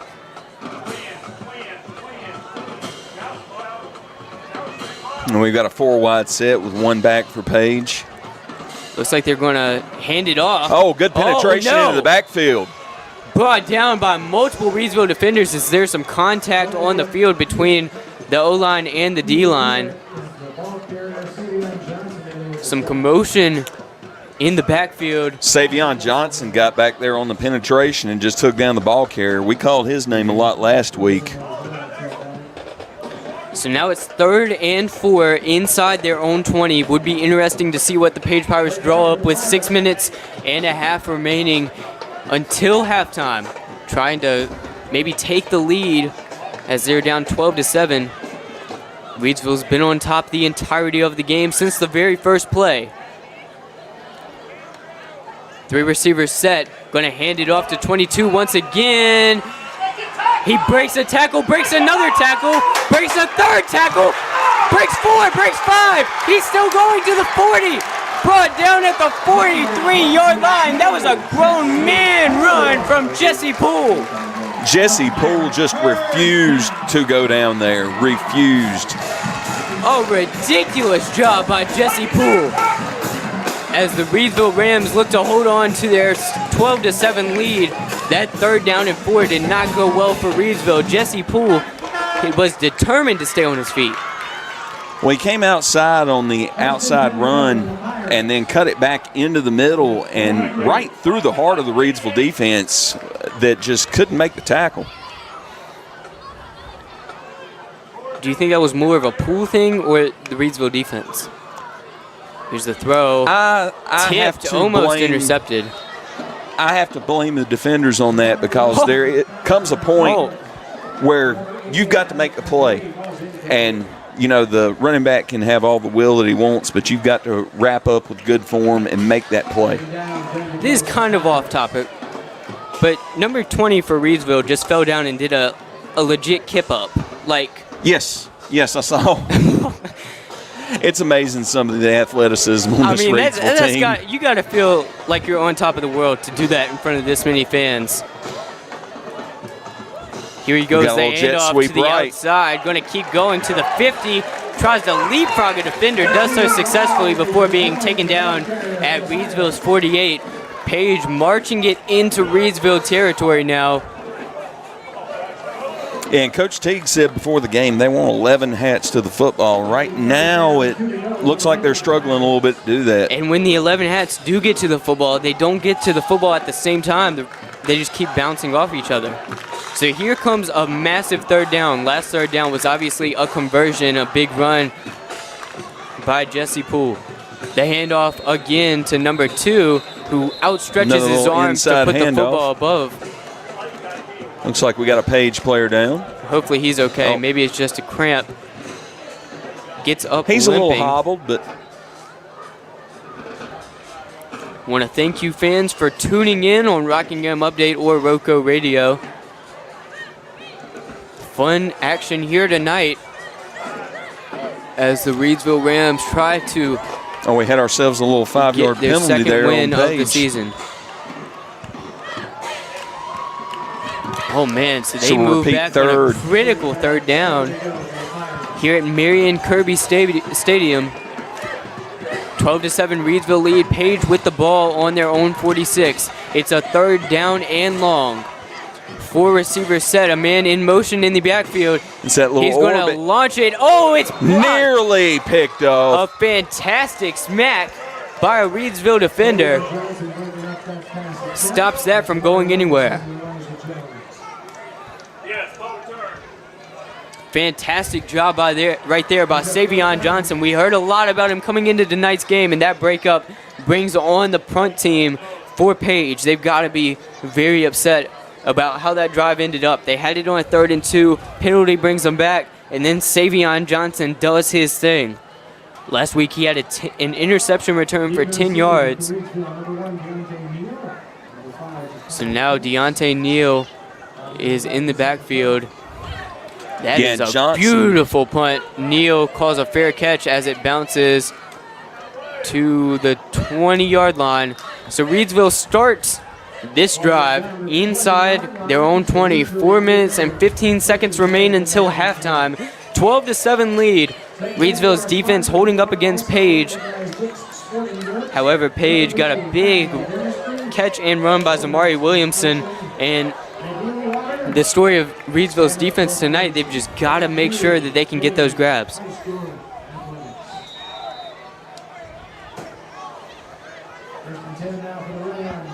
Yeah, that was a good little stand there at the end of that drive for the Rams after losing some tackles that they should have made.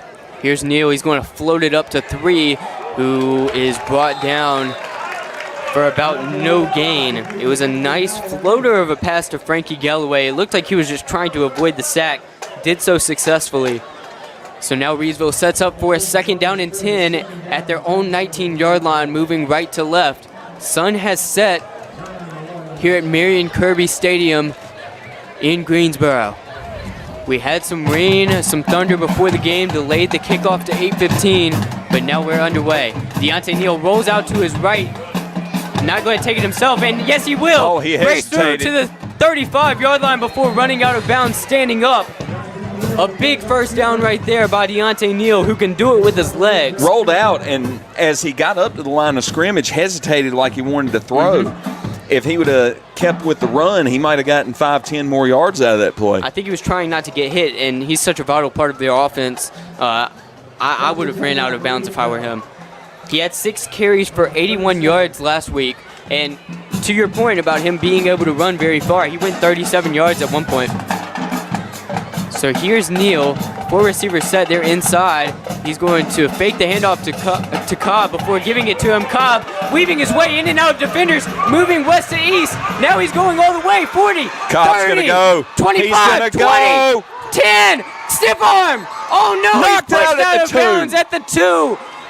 Oh man, what a run right there. Went 61 yards. His stat line tonight is going to be ridiculous. Now they marked it at the 4. It looked like a broken play at the start. Deontay Neal was going to hand it off to Jeriel Cobb.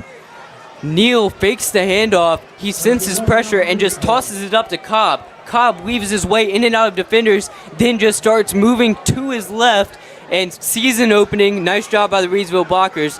And now they're inside the 5-yard line with a chance to extend this 5-point lead. 3 minutes left in the first half. Looks like Reidsville had to take a timeout there to avoid the delay of game penalty. Reidsville Only had 2 left on the play clock. calls timeout. Well-used timeout.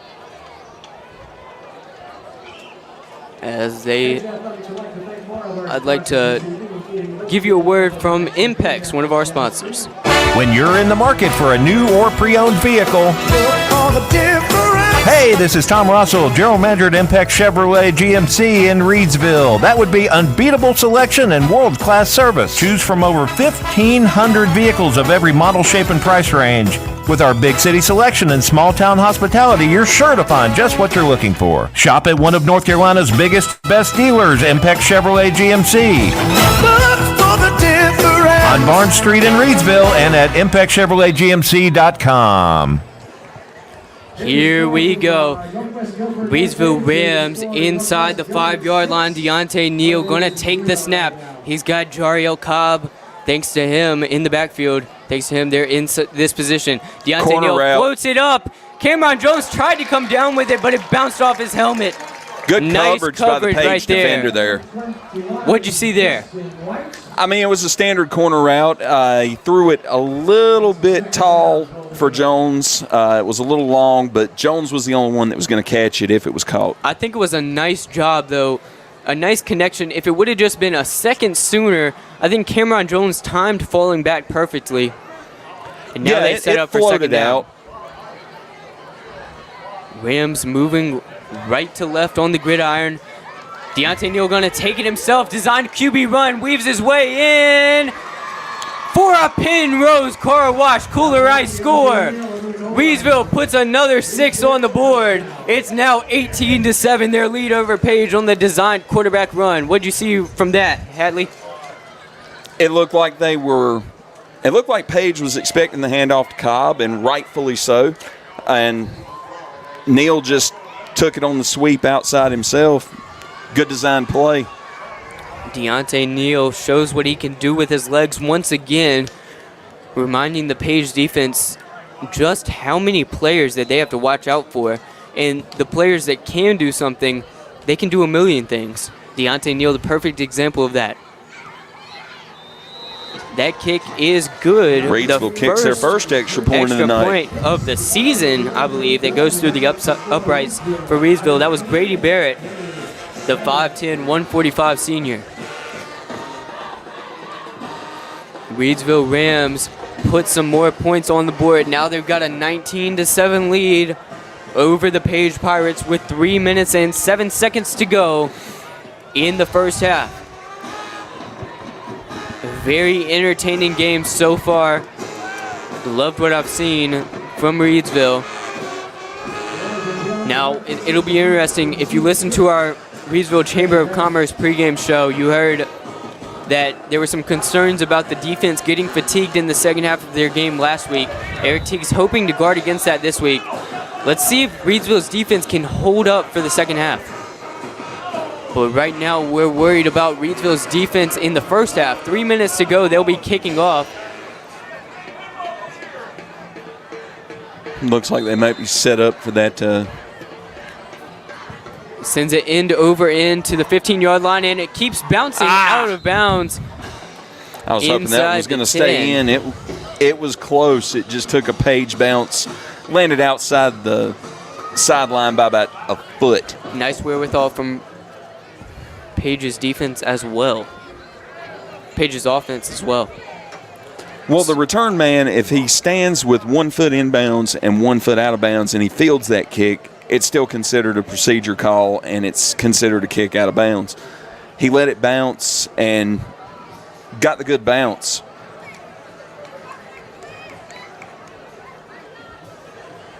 So that's going to move the ball up. Or are they going to make Reidsville kick it again? We will see, because if Reidsville has to re-kick, they'll have to re-kick from their 35.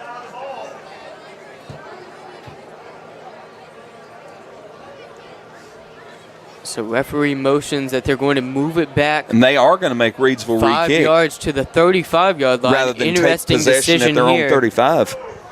How do you feel about that decision? Depends on what happens. It depends on their return game. We haven't really seen it tonight. Okay. So Kalen Han makes the choice. Han elects to make Reidsville re-kick, and you know, I like taking the field position at my own 35 with 3 minutes to go. But with I understand both sides of it. You can make an argument for either way. I mean, it's better than having to take a straight kickoff from the 40, though. Agreed.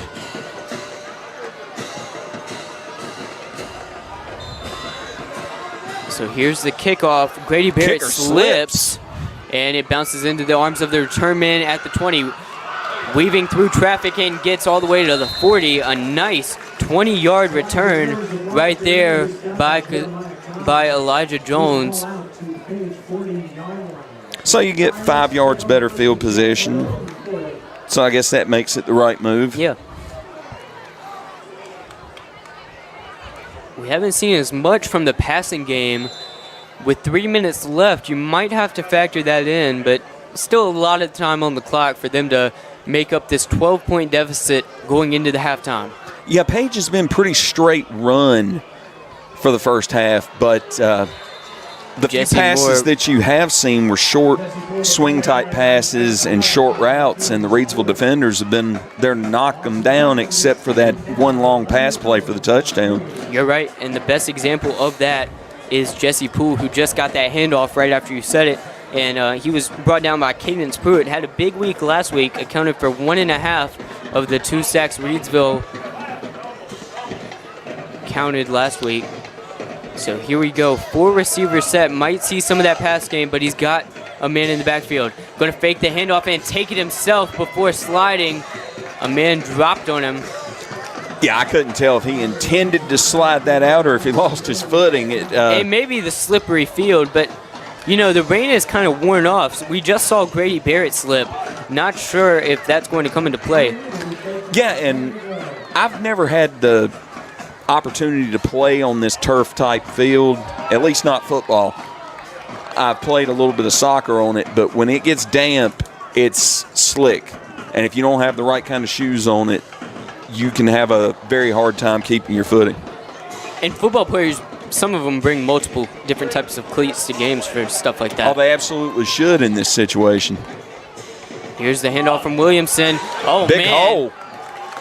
A nice job right there. Elijah Jones busting all the way into Reidsville territory with 1.5 minutes to spare. It was a good open field tackle by Sharp there. 93 seconds remain as Page Pirates wearing red uniforms and silver helmets move just right a right-hand sweep there. Move left to right. Williamson going to hand it off once again before having his legs taken out from under him. And hand off to Elijah Jones again. Wasn't a name I heard called much coming into today's game. But he's done the job at running back. They've They're also just running got, that little off tackle 5 counter threats to run the ball. So now a receiver in motion, going to toss it to 3. He's going to stay upright before getting taken down inside the 35. 47 seconds remain. We haven't seen a lot of that jet motion or that orbit type motion on a run yet, and given that little inside jet sweep to the yeah, it was Marquis Lynch, the man who made that the only score of Page this game. So 47 seconds remain in the half. Timeout called by Page.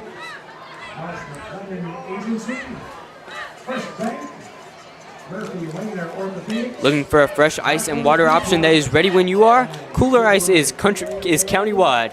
Find fresh ice and water at Little Caesars Pizza in Mayodan, 6734 NC 135 across from Walmart.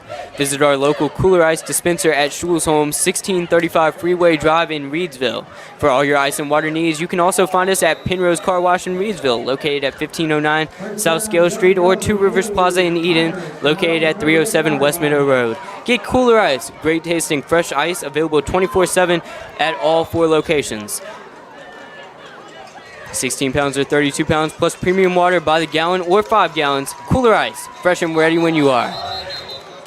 So some motion before the snap. Officials whistle the play dead.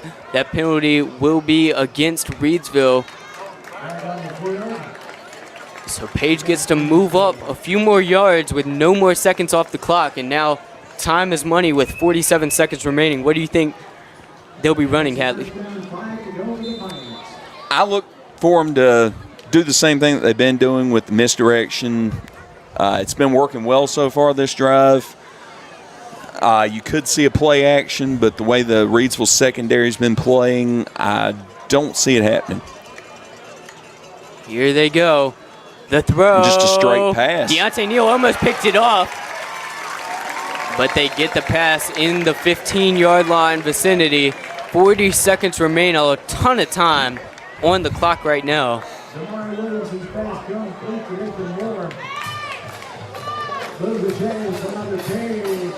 So they're going to break the huddle quickly. 32 seconds, clock is running. Page moving left to right. First down and 10 at the 15-yard line. Interesting decision to hand it off, but he busts through. Elijah Jones gets inside the 5 with 20 seconds to go. Clock still rolling. That'll Another be a one of those big little first inside down and counters. goal. Hurry up offense. They're not calling timeout here. First and goal to go for the Page Pirates. Scratch that. Page Pirates call a timeout to stop the clock and regroup. Interesting to see what happens. No, that's a here. Reidsville timeout. Oh, Reidsville called the timeout. timeout. Maybe they want to leave some time on the clock for a potential return, but also they want to make sure that their defense can hold this team right now. Yeah, I think that was more of a get our defense set, Yes. get in our heads what Page wants to do on this play possibly, and make sure that we have the personnel that we want out there with Page only having 4 yards to go to the end zone. Pennrose Carwash is voted #1 car wash in Rockingham County, located at 1509 South Scales in Reidsville, and they've been serving the Reidsville and surrounding area for over 50 years. Established in 1970 by well-known entrepreneur Leo Rentz, the popular venue welcomes everyone. Pennrose Carwash, open 24/7, and find us on Facebook. Pennrose Carwash voted #1 Rockingham County car wash 3 years in a row. 19 seconds to go as Page retakes the field, trying to get in that south end zone with 19 seconds remaining. First down and goal, 4 yards to go. And it looks like Page's got a pretty jumbo set. Going to hand it off, and he eases his way into the end zone. Christian Brown. You know, Kalen Hand described him as their thump guy, the short yardage guy that they bring in when they need him. We didn't see much from him tonight, but the 6', 230 senior is brought up for exactly what Ham was talking about, that short yardage play. So Brown punches in a touchdown, makes it a one-possession game. And now their kicker lines up to try and bring this game within 5. Interesting choice to kick it here, as he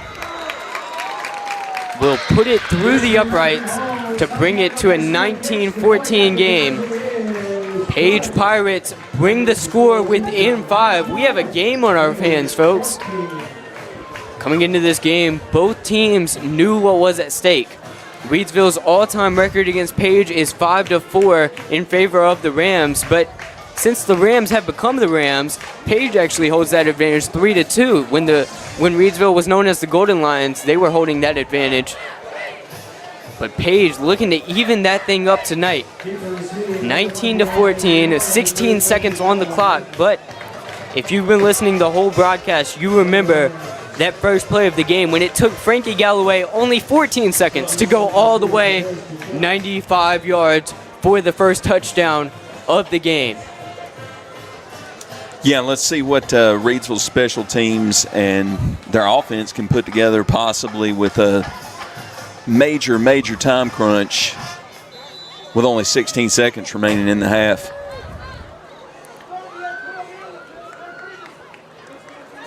Once again, they've got 3 return men on hand. Deontay Neal, the aforementioned Frankie Galloway, and Janiah Sharp. Squib kick to the 47-yard line. The man gets on it. A very smart job by 51. That was Lucas Gingler, the center, former guard for Reidsville.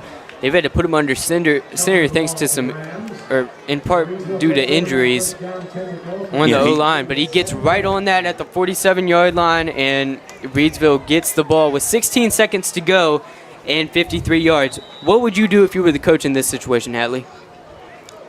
I mean, with 16 seconds, you've got time to throw a couple of quick outs to get the ball down the field to where you don't have a 53-yard bomb to throw. You've got options. You've still got one timeout left, so, you can take a couple of chances before you have to take that long one down the field. We'll see what they do now. 5-man front by Page. Deontay Neal taking his time, and he's going to step up and run it with it before stepping out of bounds at the 38-yard line. And this is when it would be good to know how far Grady Barrett's leg will take him when it comes to kicking. They're 38 yards away, 10 seconds to go. You could at least move it up. Not sure how many timeouts there are left, but if you could get a good corner route, maybe an out route to the sideline, quick dart by Deontay Neal's fast arm, and step out of bounds. Yeah, Reidsville still has one timeout left. I think this is probably well out of the Reidsville kicker's range.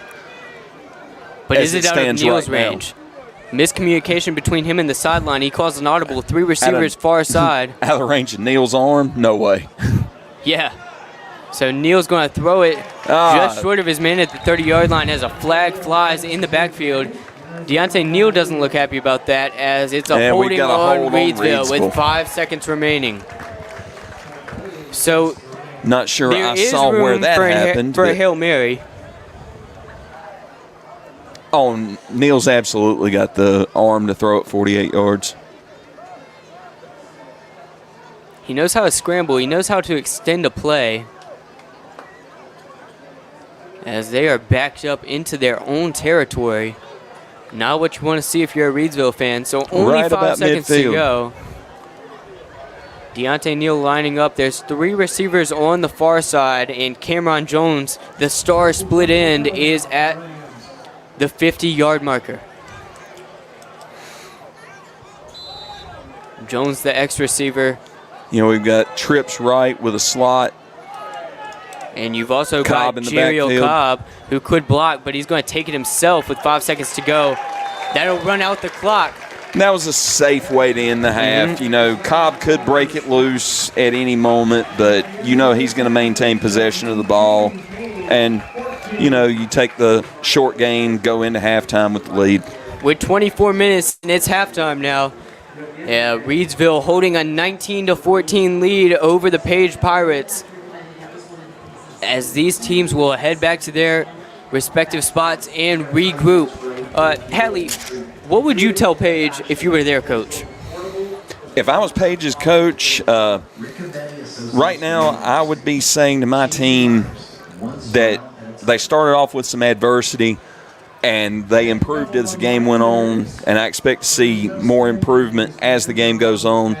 You've got a rather large roster against a smaller roster. You take the halftime, you rest, you rehydrate, you go out there and you get ready to play smash mouth in the second half. And what would you say if you're Reidsville's head coach? For Reidsville, if I was Coach Teague, I would be telling them, all right, guys, let's cut down on the little mental mistakes. We've got a lead.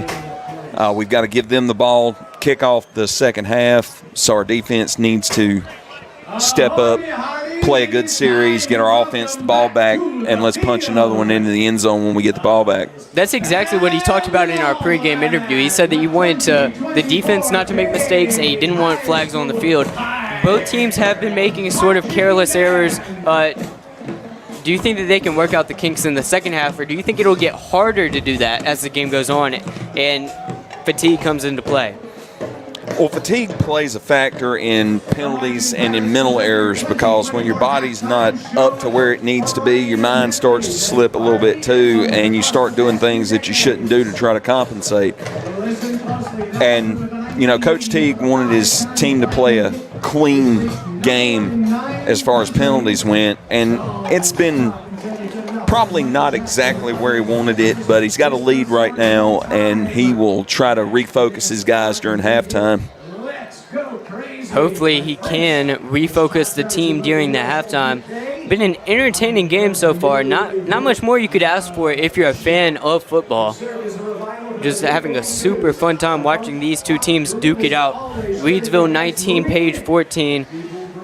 First play of the game, Frankie Galloway receives it at the 5-yard line and goes all the way to the house, 95 yards. And McMichael Phoenix up 14-13 right now over the Forbush Falcons. Last night we saw the Rockingham County Cougars hold on in a match with the Moorhead Panthers. Thursday night football. Yeah, and that game was all that it was going to be hyped up to be. You know, Moorhead, Rockingham, big-time county rivalry, fairly even as far as the head-to-head matchup, and it wound up, all the scoring was in the first half. The second half became a defensive battle.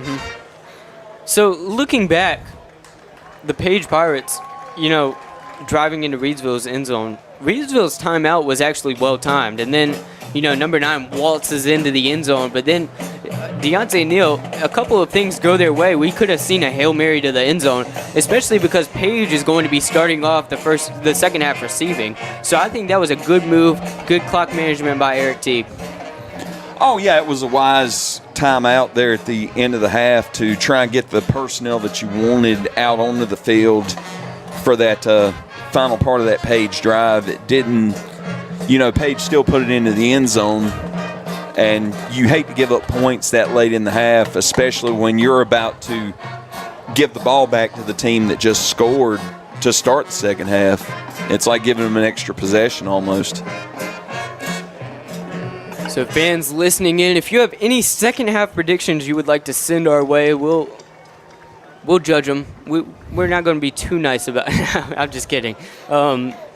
We'd like to see your second half predictions on this game. Reidsville up 19-14 on Page last year. I mean, it was a crazy game, 31-17. It went all the way deep into the fourth quarter. I think we could see that again tonight, Hatley. Oh, I absolutely. As the night wears on and the fatigue starts to set in, I think this is going to become more of a game played in the trenches. It's going to come down to those offensive and defensive lines, those blocking schemes, and who can just hold up and have the energy and the effort there at the end. And that's when Eric Teague is going to probably be preaching to his players right now. It's a 5-point game. How many of those points have been scored because of errors, or how many of those points haven't been scored that you wanted to score because of those yellow flags on the field? So I think right now they've got to be, telling each other right now they got to control what they can control. Yeah, I think that first touchdown by Page, Reidsville kind of gave one up that they shouldn't have, at least not at that point in the game. It was a lot of missed tackles on that play. You've got to be solid with your tackling. Remember your fundamentals, and that was not fundamental tackling. You've got to wrap the man up. Right. You've got to bring him down. You're right, and I mean, somebody could argue with you saying, oh, well, that was a fluke because Marquis Lynch just got lucky one time and busted through for a touchdown. But, I mean, if you're going to have a fluke play like that, I would argue that's going to cost you the game. Say that happens on an end-of-game possession, fourth quarter, 2 minutes to go. That's exactly what you don't need. So saying, oh, it just happened once, well, that just showed you that 7 points are on the board because it happened once. You got to take care of that. Exactly. You've got to do the little things. One of our coaches said last week that, I think it was Coach Hatley with the McMichael team, said if we do the little things right, the big things will take care of themselves. And fundamental tackling is a little thing that becomes a big thing when you fail to do it properly. You're exactly right. And he said that, but another thing that came into play last week with McMichael, fatigue set in and it hit him hard in the second half. Hopefully that doesn't happen with Reidsville, but Eric Teague was concerned about that before the game. He said last week they had a lot of that happen, guys with cramps on the field. I'm hoping that Reidsville can hold out. But also, Page is probably dealing with this too. Absolutely, but you're talking about the difference between McMichael having a 31-man roster, Reidsville having a 43-man roster, and Page having a 51-man roster. Yes. That is more than enough for 4 different depth charts of players. Yes. I'd like to remind you that tonight's broadcast is brought to you by Ancora Compassionate Care, formerly known as Hospice of Rockingham County. Their name changed late last year, but they are the same community-based, mission-focused hospice and palliative care provider the community has known since 1987. Providing specialized care for those coping with serious illness, Ancora's mission is to be a supportive presence for life's journey. When greater comfort and rapid response matter most, make sure it's Ancora Compassionate Care. They'll always be there because they've always been here. To learn more about how Ancora can support you, visit AncoraCC.org. Just as they are a supportive presence for life's journey, Ancora Compassionate Care is proud to support our local football teams on their journey towards successful seasons. 2-minute warning now as we have about 120 seconds before Reidsville kicks off to start the second half. Don Knight informing us in the comments that Forbush is now up 21-14 on McMichael. You hate to hear it. Still time to go in the game as David Woods is going to sleep right now, Hatley. How does that make you feel? I mean, he's been up since 4 o'clock this morning, I'm sure. Yeah, I forgot. He's an early riser. He's an early riser, but if he was doing this game, he'd have to stay awake. Oh, come on. David, I want to rag you, but I can't. I can. Sleep is for the weak.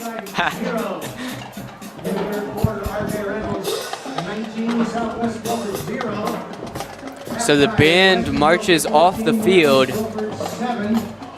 as the Page Pirates and Reidsville Rams get ready for half number 2. It was a battle those first 2 quarters, and I look forward to seeing what happens in the second half. Yeah, Reidsville's got to kick the ball to Page to start the second half, and Page only down 5. Page's offense is going to want to come out gunning, and they want to take the lead this first drive. Yeah, Reidsville's defense, it just seems like it's what they're made for. I've got this feeling. It's a gut feeling. There's no logic or reasoning to back it up, but I feel like an interception is going to happen. Hey, Blue Death's going to have to step up. I mean, Deontay Neal got his fingertips on it earlier. There was a bat down by Savion Johnson. We've seen Reidsville's defenders get their hands on it. Yeah, and they've done good on their coverage for the most part. They gave up that one big play, and that wasn't a coverage thing. That was a missed tackling thing. They had decent coverage, and they had 3 or 4 different defenders that should have made the tackle on that. Yes. Just take care of what you can. Get out to an early lead. But both teams have done extremely well with their ball control and their ball security. We haven't seen any turnovers. Yeah, he did talk about ball security. You're exactly right, Hatley. Yeah, and Coach Teague said they wanted them to take care of the ball this week, and so far, job's being done on that one.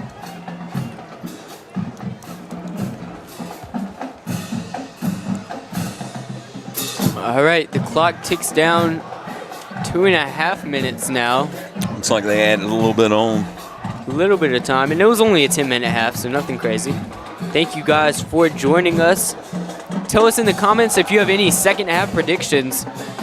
We're excited to see what happens. 19-14 lead for the Reidsville Rams in the navy blue and gold. Wearing white jerseys, white pants, gold helmets. I love that. Love that jersey combination. And I know you're an Air Force fan, so you really like the blue and goldish. But they look a little bit too much like Navy. Oh. Come on, you're on the same team. Hey, I'm local. I will pull for Reidsville. Okay. That is an absolute fact, but you will never catch me pulling for Navy unless they're playing Army. I didn't realize how much of a rivalry it is until before the game. You were talking with a guy from Army and a guy from Navy, and I was like, oh my goodness. Oh, we're absolutely all brothers off the field, but when we get in between those hash marks for those 2 games a year where Air Force is playing Army, Air Force is playing Navy, and when Navy's playing Army, we're going to war against each other. As long as you're on the same team when it matters. Oh, after that 60 minutes of football, we're all on the same team again. Yep. You know, we go to each other's sidelines and sing our alma maters after every game. Both teams. You will not see another college football game that sings the other team's alma mater after every game. Yeah. And each team does it for the other. The thing is, you just want to be the one to sing second. So here we go. Half a minute left. 19-14. Reidsville lead over Page.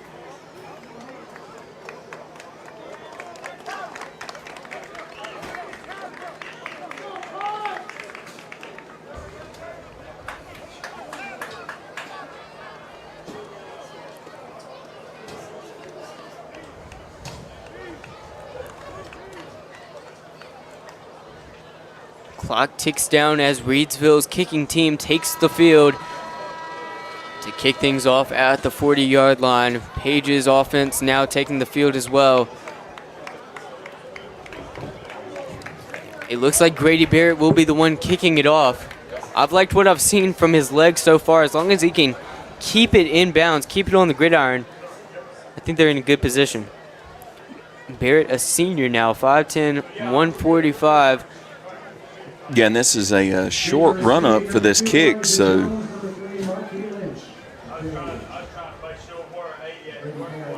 let's see what they're planning on doing here. Might be another one of those skied up. 6'5", going to Oh, squib cool kick squib it right down the middle to the into the gap. 20-yard line. Number 9 going to keep returning it, and he busts through before being tripped up and You got about across the 40-yard 22 line. yards on the return there to the page 42. Nice job by Christian Brown, who tacked on a touchdown earlier tonight. So Page sets up in pretty good field position. Now starting at their own 43. Yeah, 50. And it looks like they're coming out in that spread shotgun formation. Moving left to right. They're 57 yards away from seizing the Jet lead for the motion, first time tonight. Little misdirection. Here he goes. 22 with another carry. That was Jesse Poole once again. He's been a menace tonight. They misdirected with the motion going from their right to their left and just handed to Poole on the counter, and he was good for about 6. Second down and short coming up at their own 49-yard line. The receiver set as he hands it off. Once again, that's a first down. Jesse Poole showing what he can do in the run game as Page gets into Reidsville territory with their first down of the second half. Poole has been a load tonight. He's had some good carries. Hasn't broken off any huge plays, but he has been good for 6-7 yards most carries, and he's a load to bring down. 3 receivers set now. There's also a wingback on the field. He's going to hand it off to number 2, Elijah Jones, who is brought down after a very short gain, maybe a yard or 2. And that was sets a up little jet second and long. Just a little jet sweep there. He couldn't bounce it all the way to the outside and got bottled up by Reidsville's outside containment there. Seen a lot of sweep action tonight. Well, a lot of Page's stuff has been little counter off tackle type stuff with the occasional sweep thrown in to mix things up. Going to hand it off to number 12, who bounces off a man and gets inside the 40-yard line. Unclear whether he got the first down or not. He's marked a bit short. It looks like they're going to mark him at about the Reidsville 39 for about 3rd and 6. Savion Johnson with another tackle. Savion Johnson doing a great job tonight. No big turnover plays yet. Here's the throw, darts it down the middle. 8 gets a hold of it. Oh, no. That was terrifying. Jakir Penix just grabbed his shoulders and brought him down, but that would have been an easy touchdown. It was a good little comeback route, and it was well thrown, well placed. The Reidsville. If Jakir Penix doesn't get a hold of him, coverage. He would have been able to dance into the end zone. Oh, yeah. If Penix hadn't made that tackle, that was a sure 6. Here we go, half number 2, 9 minutes to go. The throw is complete, but he's brought down immediately. Oh no. No, we got an interception. That's an interception right there. Reidsville's team is celebrating. Reidsville interception. Bryson Miller. He wasn't a big impact guy last week, only a reception for 20 yards, but he pulls the ball out of the defender's hands, and now it's Reidsville ball.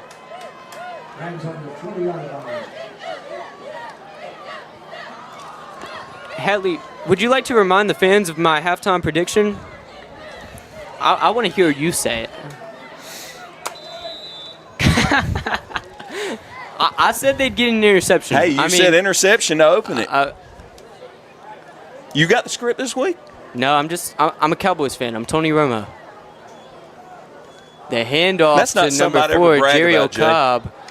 Oh, come on now. So a short run by Jerry Cobb as Reidsville takes over, moving right to left. A little sweep left for about 6 yards on the misdirect. It was a good carry by Cobb. You don't want to be a Cowboys quarterback, Jay. They choke when the game's on the line. I would argue with you, but Except you know I'm right. yeah. I'm not going to bring up your favorite team, though. I mean, I cry every season, so it doesn't really matter. See, but you have no expectations, as that is a big run by Jariel Cobb. Once again, I'd like to see how many times he's ran the ball tonight. I've got to think he's got anywhere between 10 and a dozen carries, and he's probably got close to 100 yards rushing. Oh, and yeah, probably more. 150 plus 50-yard all-purpose run. Or all-purpose, yeah, you're right. That wasn't even a run. That was just a short toss. So here we go. Reidsville moving right to left.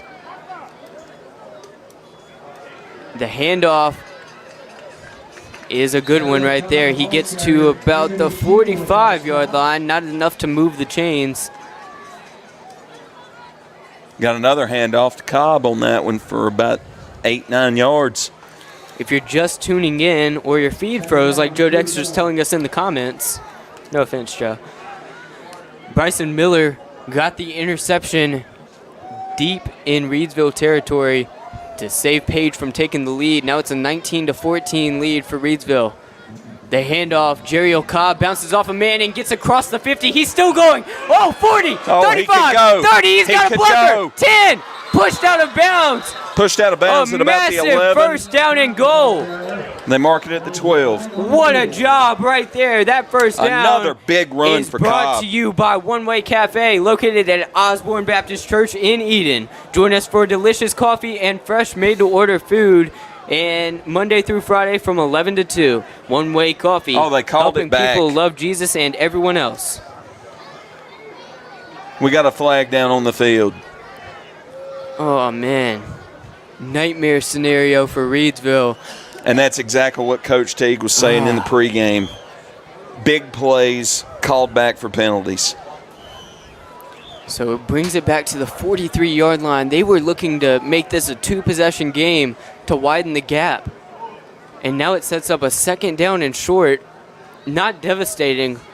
It looks like there might have been a hold down the field or something. It's not sure what it got There's a called man back in the for. slot. Number 6 brought down behind the line of scrimmage. Interesting decision by Bryson Miller to cut backwards, and it results in a loss of a yard or two. That sets up a 3rd and short. What would you do here, Hatley? 3rd and 7. They're probably expecting a play action pass or something like that. I would be looking for Cameron Jones here. They've got blockers. Cameron Jones split in position. Deontay Neal play action. He was looking for Cameron Jones, but he didn't turn around. Neal going to scramble. He gets the first down and keeps going across the 50. Brought down at the 43-yard line. Neal does it with his legs and gets the first down. 3rd and 7 conversion. The broken play. He was looking for his ex-receiver, Cameron Jones, but he couldn't find him. So Neal cuts back, and what does he do? He scrambles for a gain of about 15 to 20 yards and a first down in Page Pirates territory. Yeah, Deontay just cut it back against the grain after his man wasn't open and ran clear across the other side of the field to his right and got what the defense gave him. Fantastic job right there by Neal. Now there's a 4-receiver set, 4-man front by Page. Sharpen. The screen pass, Janias is going to be taken down immediately by 2 Page Pirates players. That got the Page fans into it. Janiah Sharp just got leveled there.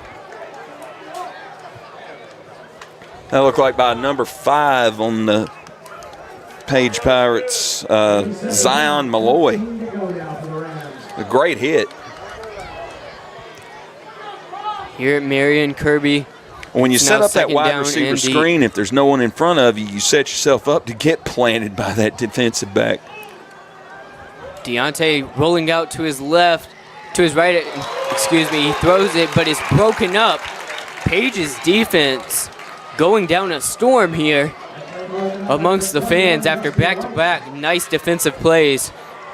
Yeah, Page's defense came out the second half, and they were looking to pop somebody. Rams offense has to do something here. They're up 19-14, same score as halftime, 6 minutes in. 14 yards to go. As it sets up a 3rd and 13 at Page's 48-yard line. And Page is running in new personnel almost every play, one player or two. That big roster is starting to show. 4 receivers set. There's a man in the backfield. Deontay Neal going to do a quick pass to Jeriel Cobb, who gets an opening, and he gets the first down almost. Did he get enough? If he didn't get it, he's just a yard short.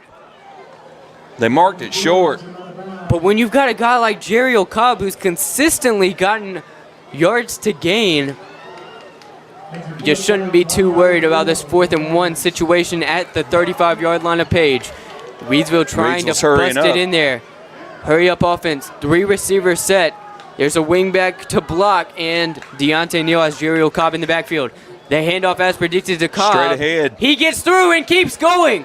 A nice job by the O-line. Looks like they're going to mark it. For the first down. Yep, they marked it enough.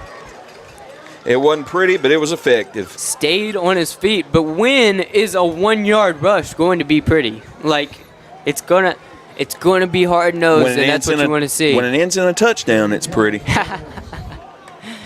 Deontay Neal, 3 receivers set, rolls out to his right where he's got 3 receivers, but none of them are open. Oh, no, he's working magic out here. Slippery. The throw to 27 before being taken down. Slippery as soap out there. Neal is just so quick on his feet. And I do not envy anyone trying to tackle that kid. The worst part about being Page's defense is that even when you do back-to-back great plays and you get them on 3rd down, there's a good chance they're going to convert. So Deontay Neal now has a 3-receiver set, actually a 4-receiver set. There's a man in the slot now. Empty backfield with a 4-man front. Looking like a blitz might be coming as the 11th man runs onto the field to give him a halfback to work with. Man in motion, Neal thought about a jet sweep, but takes it himself inside the 10. What a play, Deontay Neal. He gets in there untouched on the quarterback draw for a Pennrose Carwash. Kooler Ice score. Deontay Neal ran that read option to perfection. Oh, man. Pulled it back at the last second from the slot that was running the jet sweep and just took it himself.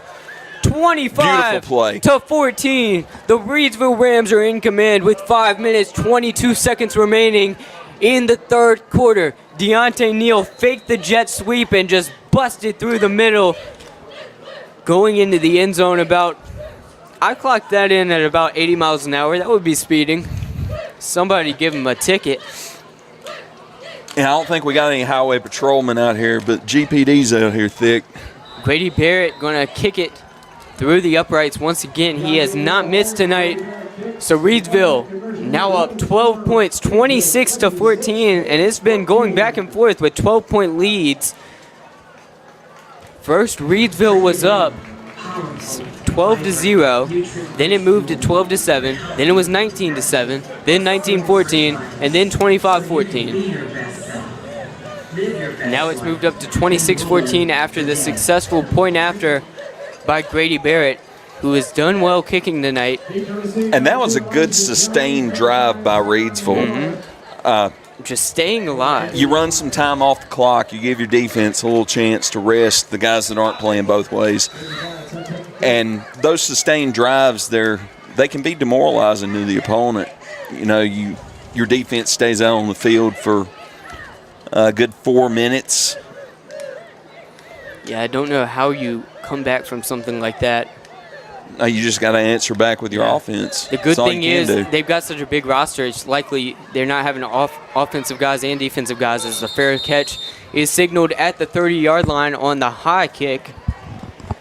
So Page Pirates, they'll be moving left to right down the gridiron with 5 minutes and 22 seconds to go in the 3rd quarter, trying to pick up their first win of the season and the first win of Coach Kalen Hand's career as a head coach.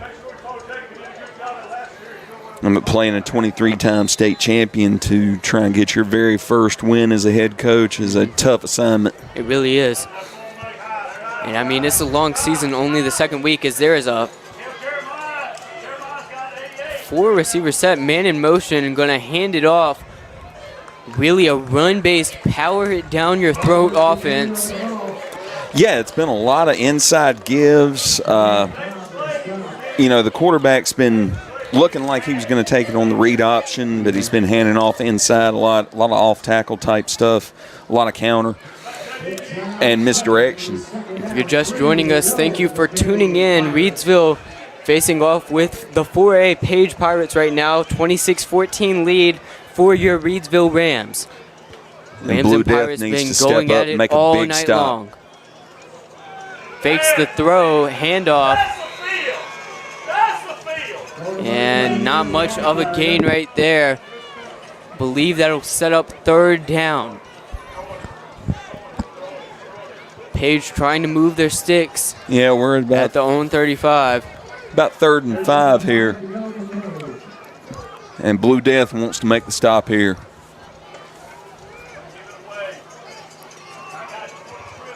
They started off the second half, getting some penetration into the backfield.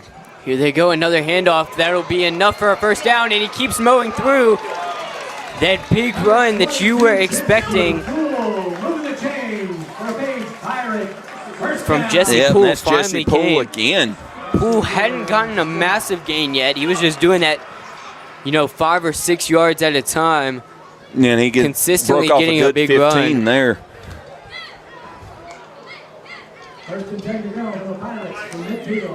And that was a power run. It's not like he's out there juking. He is just running through people. There's a jet sweep. And he keeps busting through. Oh, no. Oh, no. That'll be 2010 and a touchdown. Oh, no. They've just been trading things blow for blow. Marquis Lynch with his second touchdown of the night. The jet sweep from Page, and it looked like Reidsville was downfield, and they got confused on whose assignment it was, as one guy was getting blocked, and it looked like another guy had the opportunity to make the hit, but it's like he didn't step into the running lane. You got to stop the big plays if you're Reidsville. So it's been blow for blow, punch for punch. It's been like a boxing match out here, and these teams have traded touchdowns ever since it was 12-0. It looks like it'll be a kick. That's what it's set up as. The point after touchdown kick is good. So ever since it was 12-0, it went from 12-0 to 12-7 to 19-7 to 19-14 to 26-14 to 26-21. Reidsville still holds a lead over Page with 3 minutes and 35 seconds left in the third quarter, but they got to put some more offense on the board. But not only that, you got to keep your defense from allowing the big plays. Marquis Lynch just taking advantage. Well, right now, your defense needs to step up and make a stop on the other offense, and that's on both teams. Somebody's defense is going to have to step up. 26-21, Reidsville versus Page. This might be like that 13 seconds game between the Chiefs and the Bills at one time, where it was just who's going to have the ball last. Oh, and that was insanity. That was absolute insanity. But this game is starting to have that kind of feel, and it's almost feeling like whoever scores last is going to be the team that wins. Here's a squib Another kick squib. once again. A nice job by Lucas Gingler. They've targeted him twice on onside kick attempts, and he's just gotten right on that ball. Gingler, the former guard who has been moved into the center position as the snapper for the offense. Yeah, apparently doing a great job. Apparently, Page sees something where they want to keep trying that line drive squib into his arms, and he's covered it up well both times, and it's given the Rams good starting field position at their own 45.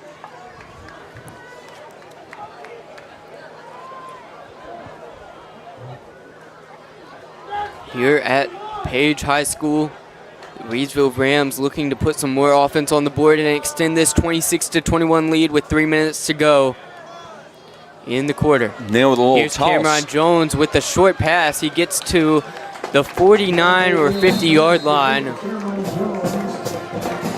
for a gain of about 5. And Neil just short-armed that on a little end pattern right across the middle for a 5-yard gain. One thing about Deontay Neal that proves that his coaches believe in him is that he's thrown it into spots most coaches wouldn't trust their guys to throw it in. Not dangerous spots, but he's been able to thread that needle. Oh, yeah, and he hasn't made a throw that looked like it could have been picked off. Not a bad one, not at all. So Deontay Neal has one man in the backfield, Neal 3 under receivers center. set. Oh, Neal hands it off to 17, who is brought down at the 50. That sets up a critical 3rd and 5 in neutral territory. Reidsville moving right to left. 2 minutes, 40 seconds remain. 26-21 Reidsville leading Page High School.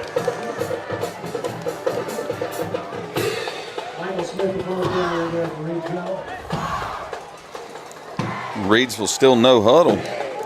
No huddle offense on the big 3rd down. 73 degrees at Marion Kirby. It's a clear, breezy night as the officials throw the flag and blow the play dead.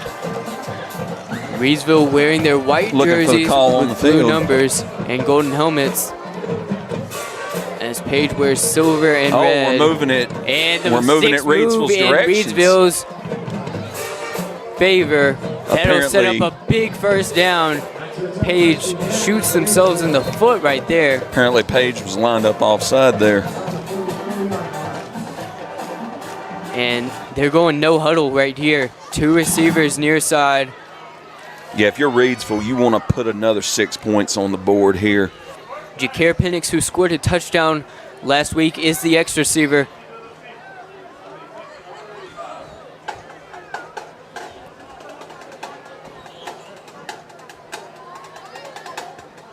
And the officials are talking about the spot right here. Not exactly sure what's going to happen here. It was still enough for the 1st down. So they move it up to about the 44-yard line of Page. 2 receivers near side, 1 receiver far side. There's a wingback and a halfback. Deontay Neal backs up out of the pocket. He's scrambling backwards and going to throw it out of bounds. Almost intercepted by 21. That's the first dangerous pass that Neal's thrown that you take a sigh of relief as if you're a Reidsville fan or player.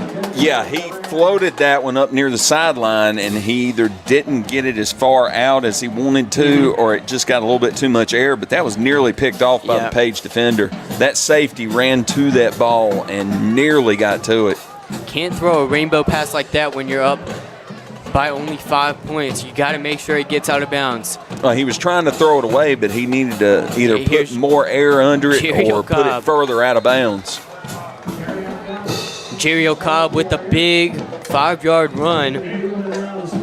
Yeah, you might as well just stamp U.S. Mail on Jerry Cobb's helmet the way he's been delivering tonight. He is a little bit faster than they are. Oh, that wouldn't take much at this point in time. I love this sound effect, guys. Joe, you're going to have to take this away from me. I'm sorry. All right, 40-yard line, another 3rd and 5 opportunity for the Rams. Deontay Neal fumbles the snap. He's going to have to hold on to it, but he is slammed down onto his back. Oh, now we saw by a horde of Page defenders. I'm glad he's not hurt right there. Referee checking on him. We heard a similar play in the Rockingham-Moorhead game last night get flagged, where they drove the quarterback into the ground like that. I'm surprised with the magnitude of this game. We didn't see possibly the same. If you're just joining us, it's now Reidsville a 4th is going down for and 10. Reidsville's going for it. They're up by 5 points, trying to draw them off sides. They might not actually intend to run this. 8 seconds on the play clock. They've got a 4 receiver set, a man in front of Deontay, and Deontay's going to punt it. He punts it off, but it takes a bad bounce and goes to about the 23-yard line. Deontay Neal running a perfect fake and a punt. What cannot this man do? He had an interception, a 93-yard kick return. He ran for 80 yards. He threw a couple of touchdowns last week, and now he's a punter? I mean, Deontay Neal can do just about everything you ask him to. Loving what I'm seeing here tonight. Deontay Neal with the quick kick. I mean, he was in shotgun formation.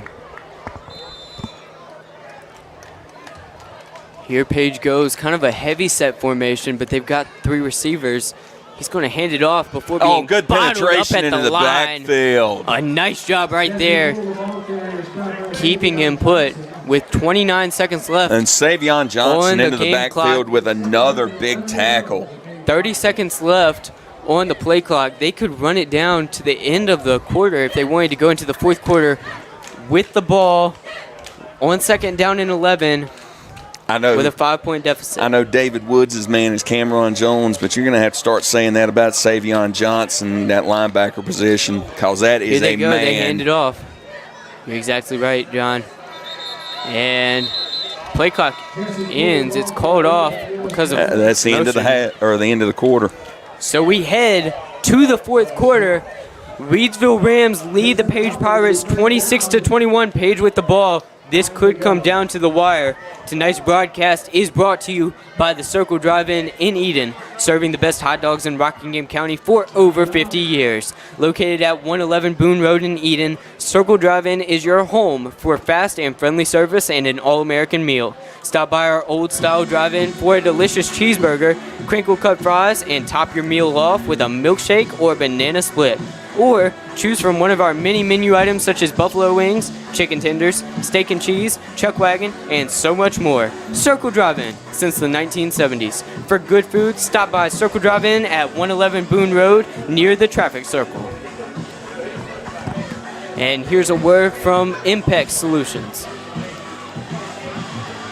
When you're in the market for a new or pre-owned vehicle, hey, this is Tom Russell, General Manager at Impex Chevrolet GMC in Reidsville. That would be unbeatable selection and world-class service. Choose from over 1,500 vehicles of every model, shape, and price range. With our big city selection and small-town hospitality, you're sure to find just what you're looking for. Shop at one of North Carolina's biggest and best dealers, Impex Chevrolet GMC. Look for the difference.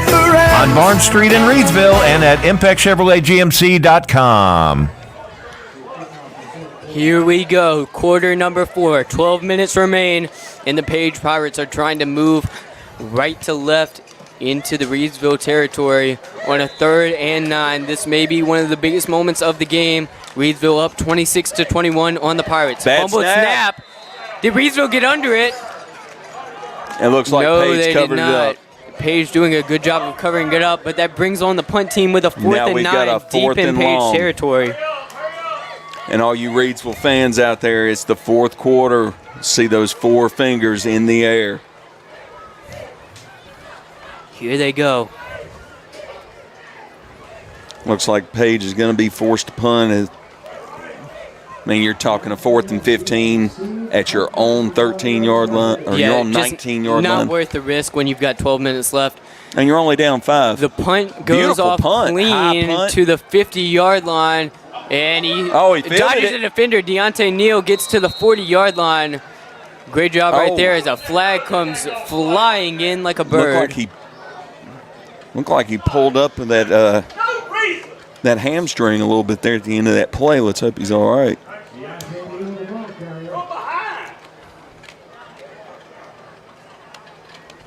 That penalty will go against Reidsville as there are some words on the sideline exchanged. Looking for a fresh ice and water option that is ready when you are? Kooler Ice is countywide. Find fresh ice and water at Little Caesars Pizza in Maiden, 6734 NC 135 across from Walmart. Visit our local Kooler Ice dispenser at Schul's Home, 1635 Freeway Drive in Reidsville. And for all your ice and water needs, you can also find us at Pennrose Carwash in Reidsville, located at 1509 South Scale Street, or Two Rivers Plaza in Eden, located at 307 West Meadow Road. Get Kooler Ice. Great tasting, fresh ice available 24/7 at all 4 locations. 16 pounds or 32 pounds plus premium water by the gallon or 5 gallons. Kooler Ice, fresh and ready when you are. Reidsville going to start this drive from their own 47. Deontay Neal rolls out the quick screen pass to Cameron Jones, who tried to dodge a defender, but is taken down at the 49 for a gain of 2. 2nd and 8 coming up for the Navy blue and gold. Trying to punch it into Page territory and extend this 5-point lead that they are holding on to for dear life right now. Yeah, and 10 minutes remain in the 4th. If I were Coach Teague right now, I would slow the pace down just slightly. You know, you want to keep your foot on the gas, but you also want to run out some of that clock with a lead. And give your defense a breather. I know a lot of defenders are playing offense as well, but... Jerry Cobb. Jerry Cobb keeps going. 30, 20, 10. He's in the end zone. For Pennrose Carwash. Kooler Ice score. He extends the lead to 11 points. Over the Page right Pirates. With the misdirect, and Cobb carries it left off tackle, and no one was going to catch him on that one. Page Pirates in disbelief as he moves all the way to the far sideline and races into the end zone with one defender on his tail. 10.5 minutes remain, and if you're a Reidsville fan, you can breathe a sigh of relief as Reidsville has moved it up to an 11-point lead. And Reidsville's lining up for the extra point here. Deontay Neal going to be the holder. Grady Barrett looking. It's a Deontay fake. Neal fakes it. He's rolling out to his left. Tries to get through. Muscles his Can he way will in his there. way in? I don't think the football crossed the goal line, and he is stopped. Unsuccessful. Failed two-point conversion by If he would have just moved that ball over the goal line. But he was in such a bad position. So an 11-point lead now for Reidsville. You know, Hatley, maybe they were trying to slow it down, as you said. But when you got Jariel Cobb, you never know if he's going to fall down and let you run the clock out or if he's going to go all the way for a touchdown. Well, when you've got the talent that Cobb does and you've already committed to a Division I school, you could break one loose at any time, especially at this level.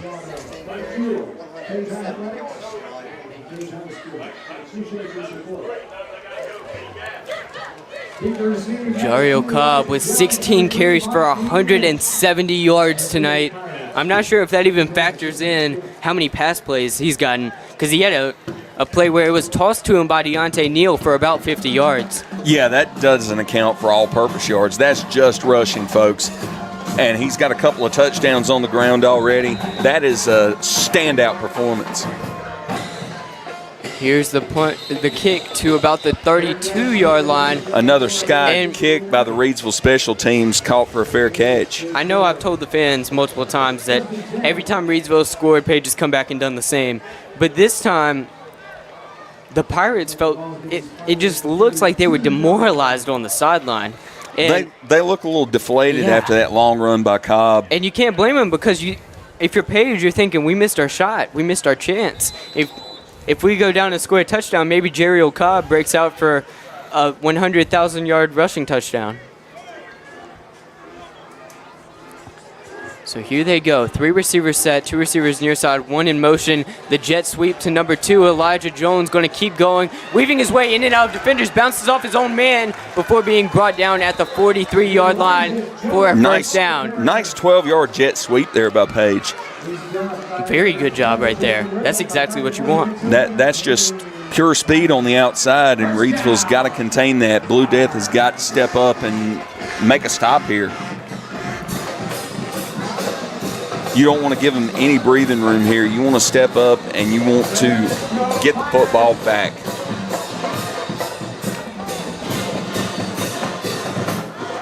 Three receivers set by Page.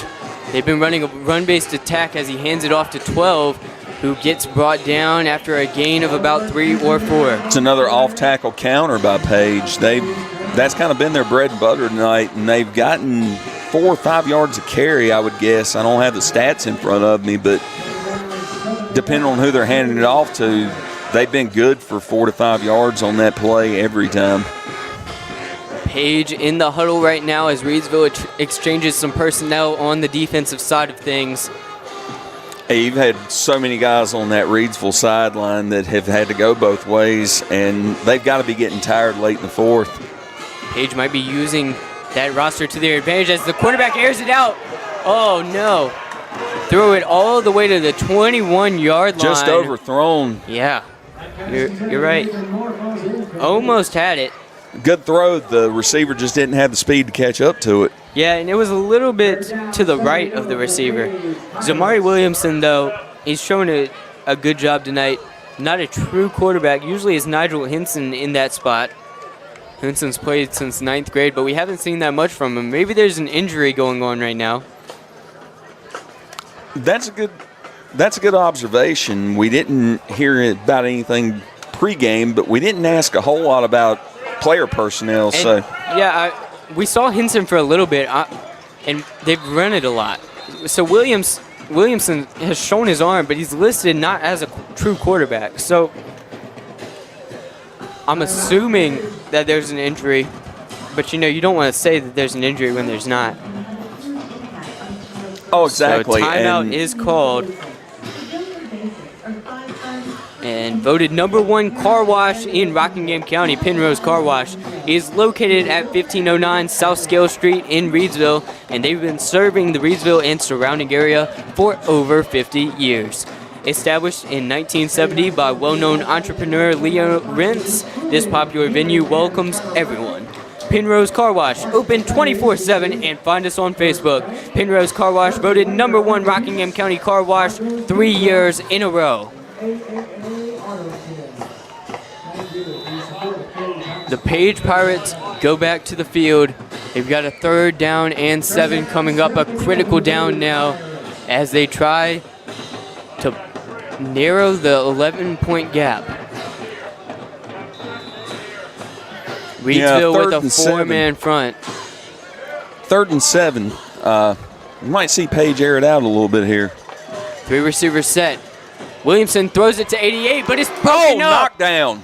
Nearly picked. Job right there by Janiah Sharp.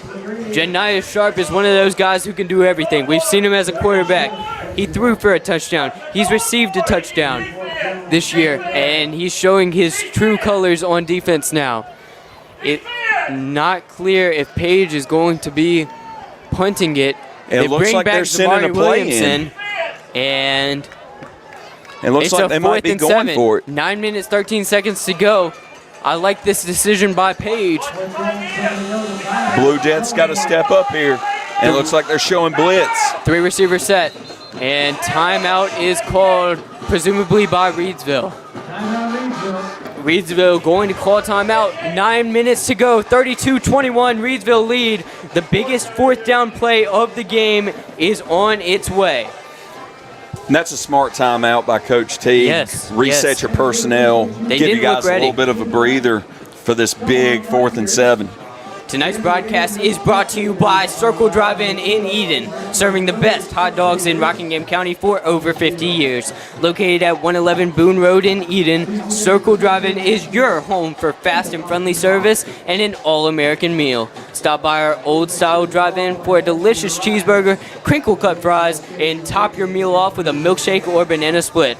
Or choose from one of your many menu items such as buffalo wings, chicken tenders, steak and cheese, chuck wagon, and so much more. Circle Drive-In since the 1970s. For good food, stop by Circle Drive-In at 111 Boone Road near the traffic circle. Here we go. They might be bringing out the punt team after knowing that Reidsville has set up for a 4th down play, but Zamari Williamson is back out there. Oh, wow, they've got a 4 receiver set and presumably a blocking halfback with the quarterback. You're at your own 47-yard line. Flags on the play. Oh, boy. Oh, it's an offside on Reidsville. Oh, no.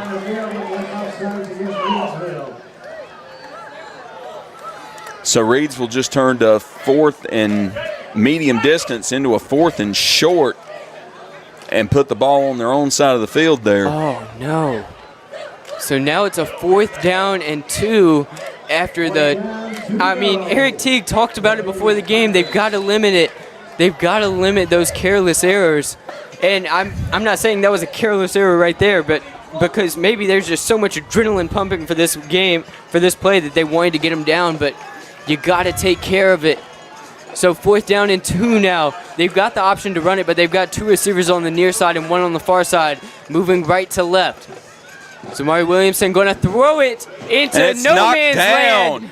Nobody home, and Reidsville will take over at their own 48-yard line with 9 minutes and 9 seconds to play with a 32-21 lead over Page. Oh, wow. Big turnover on downs. Blue Death stepped up there and got the ball back. Now it's time for your offense to grind out some clock. A hectic drive right there. It went to a 4th and 2, but they didn't let that penalty ruin the drive. Reidsville didn't let that penalty ruin their defense, making that critical block. Jerry Cobb going to run. And as you mentioned before, you want him to run out some clock, but he might run for a touchdown.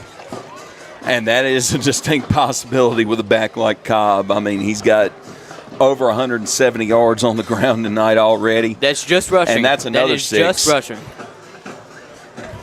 But now you can take your time getting up to the line, run out that play clock as much as you can. So now Reidsville marching into Page territory with an 11-point lead. 8.5 minutes to go. Jerry Cobb going to run it again, weaving his way in and out of traffic. He's got an opening once again. Brought down at the 27-yard line. I'm hoping he stayed in bounds on that play. To grind the clock out, but they've stopped the clock on the scoreboard with 8.5 minutes to play. Well, in high school, you stop the clock on first downs. Let's see if they run it or if he was out of bounds on that one. You hope that he stayed in. That way the clock runs as soon as they place the ball. But it looks like he was out. So here he goes. Jerry Cobb. No, Deontay Neal takes it himself. He's going in and out of traffic. He might go all the way. No. Tripped up and falls at the 6-yard line for a 1st down and goal. That 1st down is brought to you by One Way Cafe, located at Osborne Baptist Church at Eden. Join us for delicious coffee and fresh, made-to-order food Monday through Friday from 11 to 2. One Way Cafe, helping people love Jesus and everyone else. Deontay Neal with the perfect read option there. He had the jet sweep set up, and he just pulled it back, took it the opposite direction. His quarterback IQ is off the charts. Maybe the smartest player on the team when it comes to the gridiron. He's going to hand it to Jario Cobb, who goes west to east, and he gets in for a touchdown. A Pennrose Carwash Kooler Ice score puts this game out of reach. It's now a 3-possession game. Reidsville up 17 points on the Page Pirates. And that's Cobb's 3rd touchdown of the night. What a performance by Jariel Cobb. The Pirates going to be waking up in cold sweats, having nightmares about Jariel Cobb. Yeah, they're going to be seeing that number 4 in their nightmares tonight. Except this isn't a nightmare. This is real life. You can't wake up from this. Deontay Neal, once again, the placeholder, but Grady Barrett's actually going to kick it to make this an 18-point lead for your Reidsville Rams.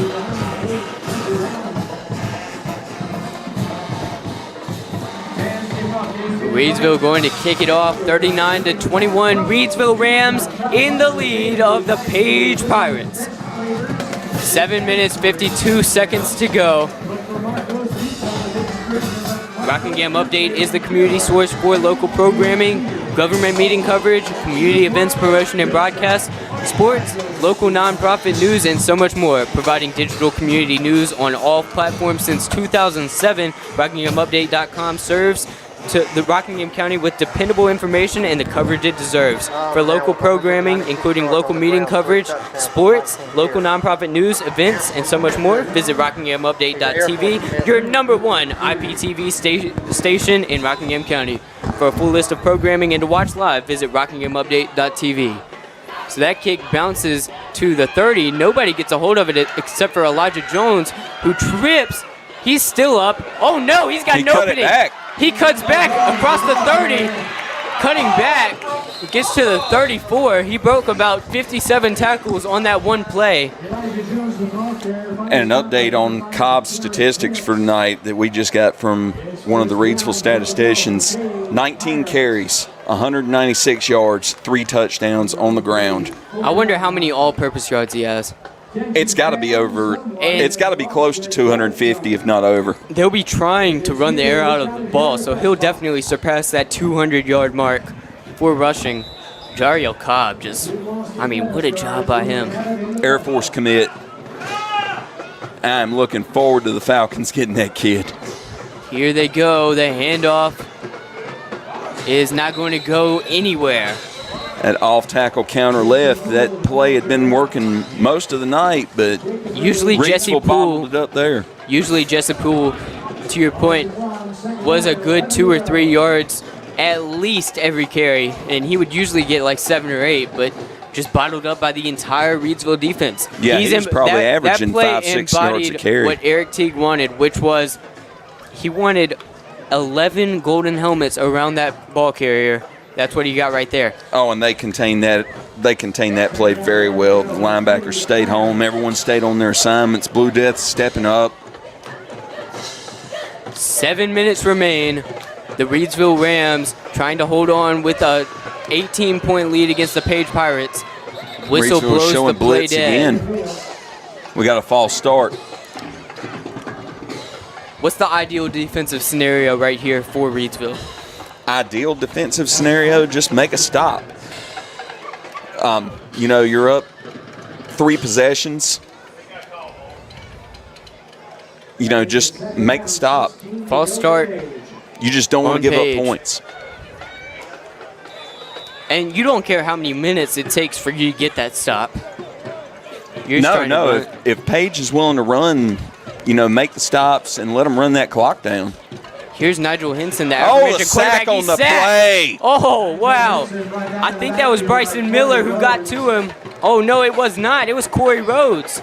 Corey Rhodes, the all-conference wide receiver, getting to the man for the first sack Reidsville has put on tonight. They put him back in a terrible position. Rhodes just came through the gap and made it to the quarterback quickly. 3rd and 27 from their own 17 on the south side of the field, moving right to left. Nigel Henson, the 4-year quarterback on the varsity level, steps back and throws it sky high to 17. Wasn't able to get to it. Number 5 was right there at him. Fantastic defense by Jakir Penix, who had a 7-yard touchdown reception last week. A lot of the Page fans wanted it to be a touchdown, wanted it to be a flag called for pass interference, but it was not. So Page is going to bring out the punt team. Do you like that decision down by so much on a 4th and 27? Well, you're 4th and 27. You're deep in your own territory. Reidsville needs to be watching for a fake here. Definitely.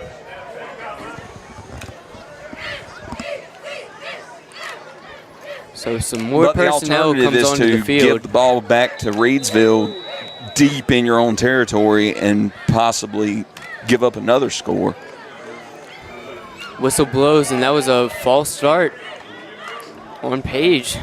They're going to back up 5 more yards. If you're just now joining us on RoCo Radio or Rockingham Update, thank you. It's a 39-21 Reidsville lead over the 4A Page Pirates. Reidsville looking to jump out to a 2-0 start. Bad snap out of the back of the end zone. Into the back of the end zone. Safety. For a safety. Oh, wow. So Reidsville goes up 20 points now. 41-21 off of the safety. Just a bad snap over the head of the kicker. So, Hatley, we've only called 2 games together, and both of those have been games with safeties in them. Don't know how rare that is. I mean, you don't see a lot of safeties in football. Yeah, it is high school football, but still. And we're seeing one a game. I mean, relatively small sample size. If it happens next week or in 2 weeks, maybe we've got to look into that. Maybe I'm bringing the safeties with me, and Joe and David will get to see one in the game that I'm calling with them next week. We should get a sponsor. Somebody should sponsor our safeties if we keep getting this much. Yeah, if any business owners out there want to throw RoCo Radio a safety sponsorship, Jay Ramey and I will definitely call them. I'd love it. So here's the kick from the 20-yard line. It is going to bounce to 17, who's going to cut around and keep moving. Oh, found a gap. Moving in and out of traffic. He's now at the 40-yard line. Oh, and we got a flies, flag. and he gets all the way to the 35. A nice job by That's looking Michael like either Smith. a hold or an illegal block with where the flag was, so Hopefully that'll it probably doesn't be bring coming it back. back. And that's on Reidsville. You don't like that there. As we wait on that call, tonight's broadcast is brought to you by Ancora Compassionate Care, formerly known as Hospice of Rockingham County. Their name changed late last year, but they're the same community-based, mission-focused hospice and palliative care provider the community has known since 1987.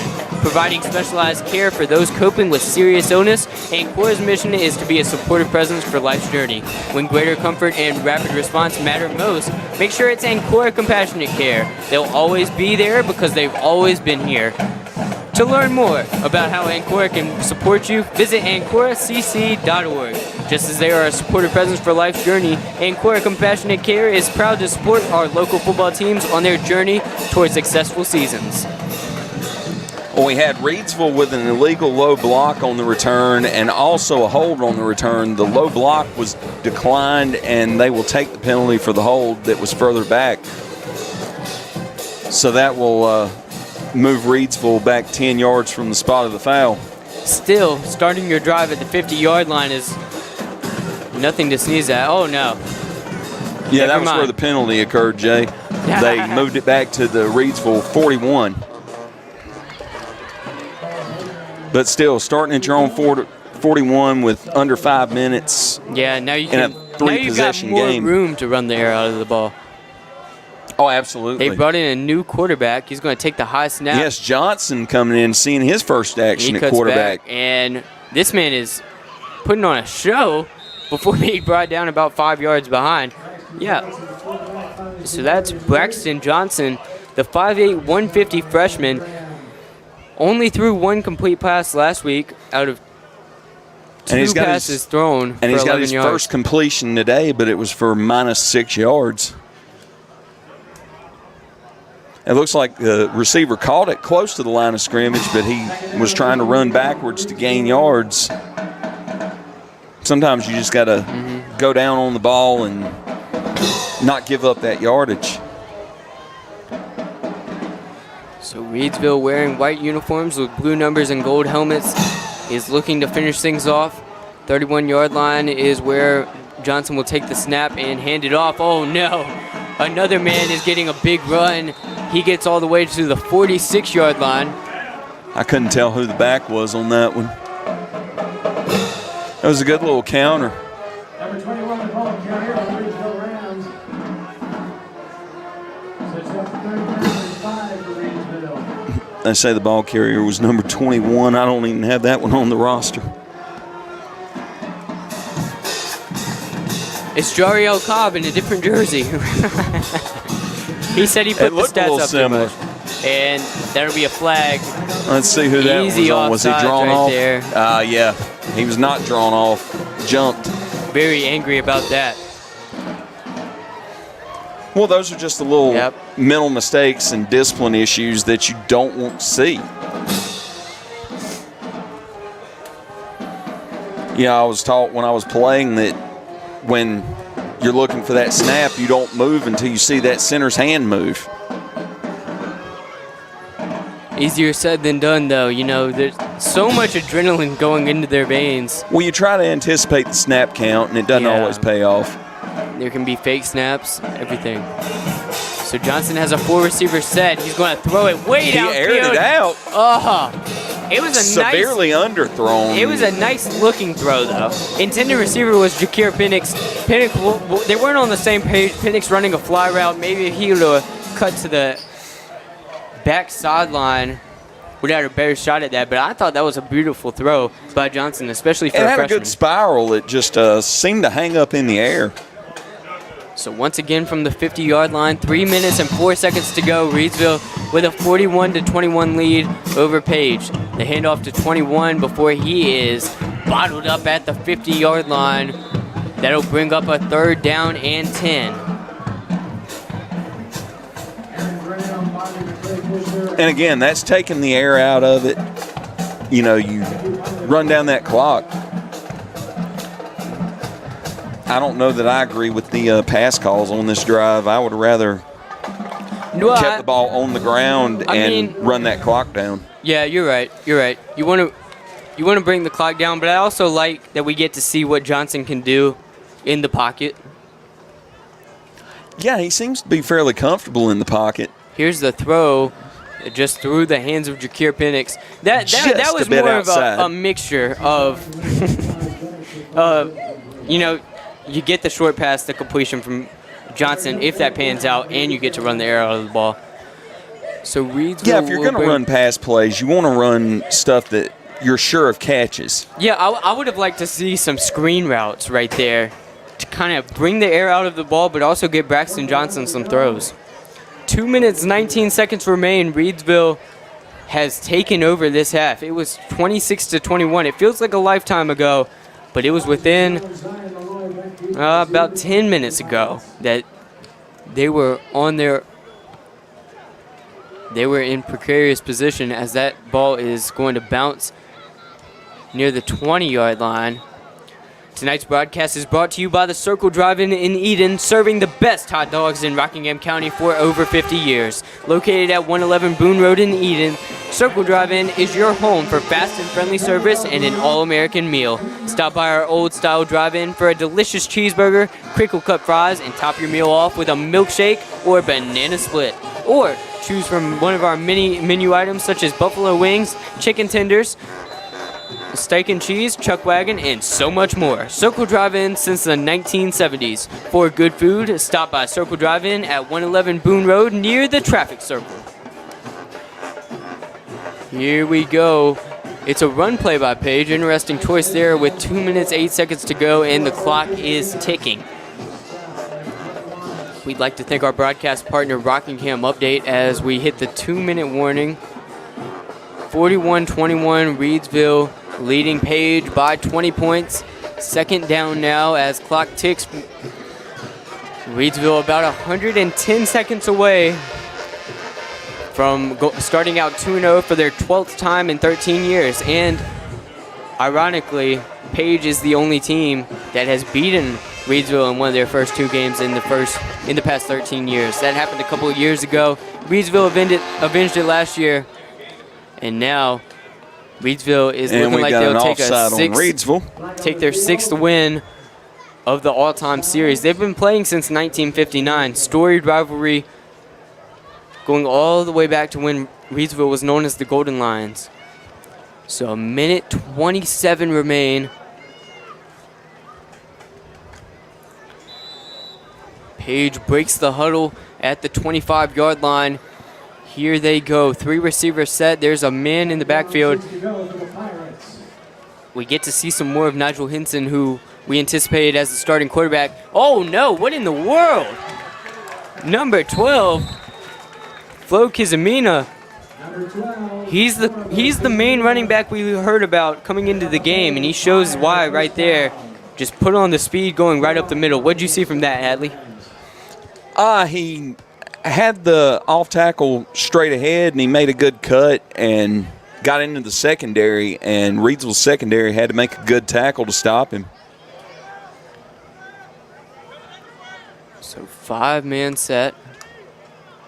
Looked like they drew a man off sides. Running back was disoriented by that as they get to the 50-yard line and past that. Kizamina with another carry. 8 seconds to go, and time is ticking. That was good for about 6. I'd like to bring you a word from our sponsors, Impex Auto Sales. When you're in the market for a new or pre-owned vehicle, hey, this is Tom Russell, General Manager at Impex Chevrolet GMC in Reidsville. That would be unbeatable selection and world-class service. Choose from over 1,500 vehicles of every model, shape, and price range. With our big city selection and small town hospitality, you're sure to find just what you're looking for. Shop at one of North Carolina's biggest and best dealers, Impex Chevrolet GMC. On Barnes Street in Reidsville and at ImpexChevroletGMC.com. During the ad break, we had a swing pass by Page for about a 15-yard gain to the right. Nice job right there. First and 10 for the Pirates. On the Rams, 36-yard line. That was Lynch once again. He's just wreaked havoc on this Reidsville defense. And we're ticking down, One of the 10 high seconds spots. left. Another run by Kizamina. He Gets out of bounds. with 3 seconds remaining. 41-21, the Reidsville Rams looking to take home their second victory of the season over the 4A Page Pirates. And unless Page scores 20 points in the next 3 seconds, I think they've got this one locked in. Well, I'm just interested to see if Page is going to take a shot at the end zone to try to make us a little bit closer here at the end, kind of demoralize that Reidsville defense just slightly not even at that, the end. just to pump up your team, make them feel good. Oh, see yeah, what you make can get from yourself Nigel feel good. Hinson. See if you can get a good receiver connection. Nathan Moore looks like he's ready to field a pass. Nigel Hinson rolls out, and that run goes to the 12-yard line. And that's the game. The Reidsville Rams take this one at the Page Pirates. A great job right here at Marion Kirby Stadium. 41-21. The Reidsville Rams get their second win of the season. What did you see from that, Hatley? Well, it was a close matchup for the first half. Reidsville stepped up in that second half. Blue Death stepped up in that second half. There were some questions coming into the second half with it being a close game, and Reidsville's high-powered, big play offense just stepped up and made a statement in that second half. And that's the kind of thing that you want to see. You're in the second half, you're tired, and your personnel step up and make big plays. Not even that, but even the fourth quarter coming into that, it was a close game. There were a lot of questions. You know, it was 26-21, 5-point game. We were sweating bullets up in here. But Reidsville Rams take home the victory. Very confident team. So, Hatley, you've been a coach before. What would you say to your team if you're Eric Teague after tonight's game? I would say that it was a good victory. We stepped up late in the game on the fourth quarter. That is something that as a coach you always say to your team, and as a player you always hear from your coach, is the fourth quarter belongs to us.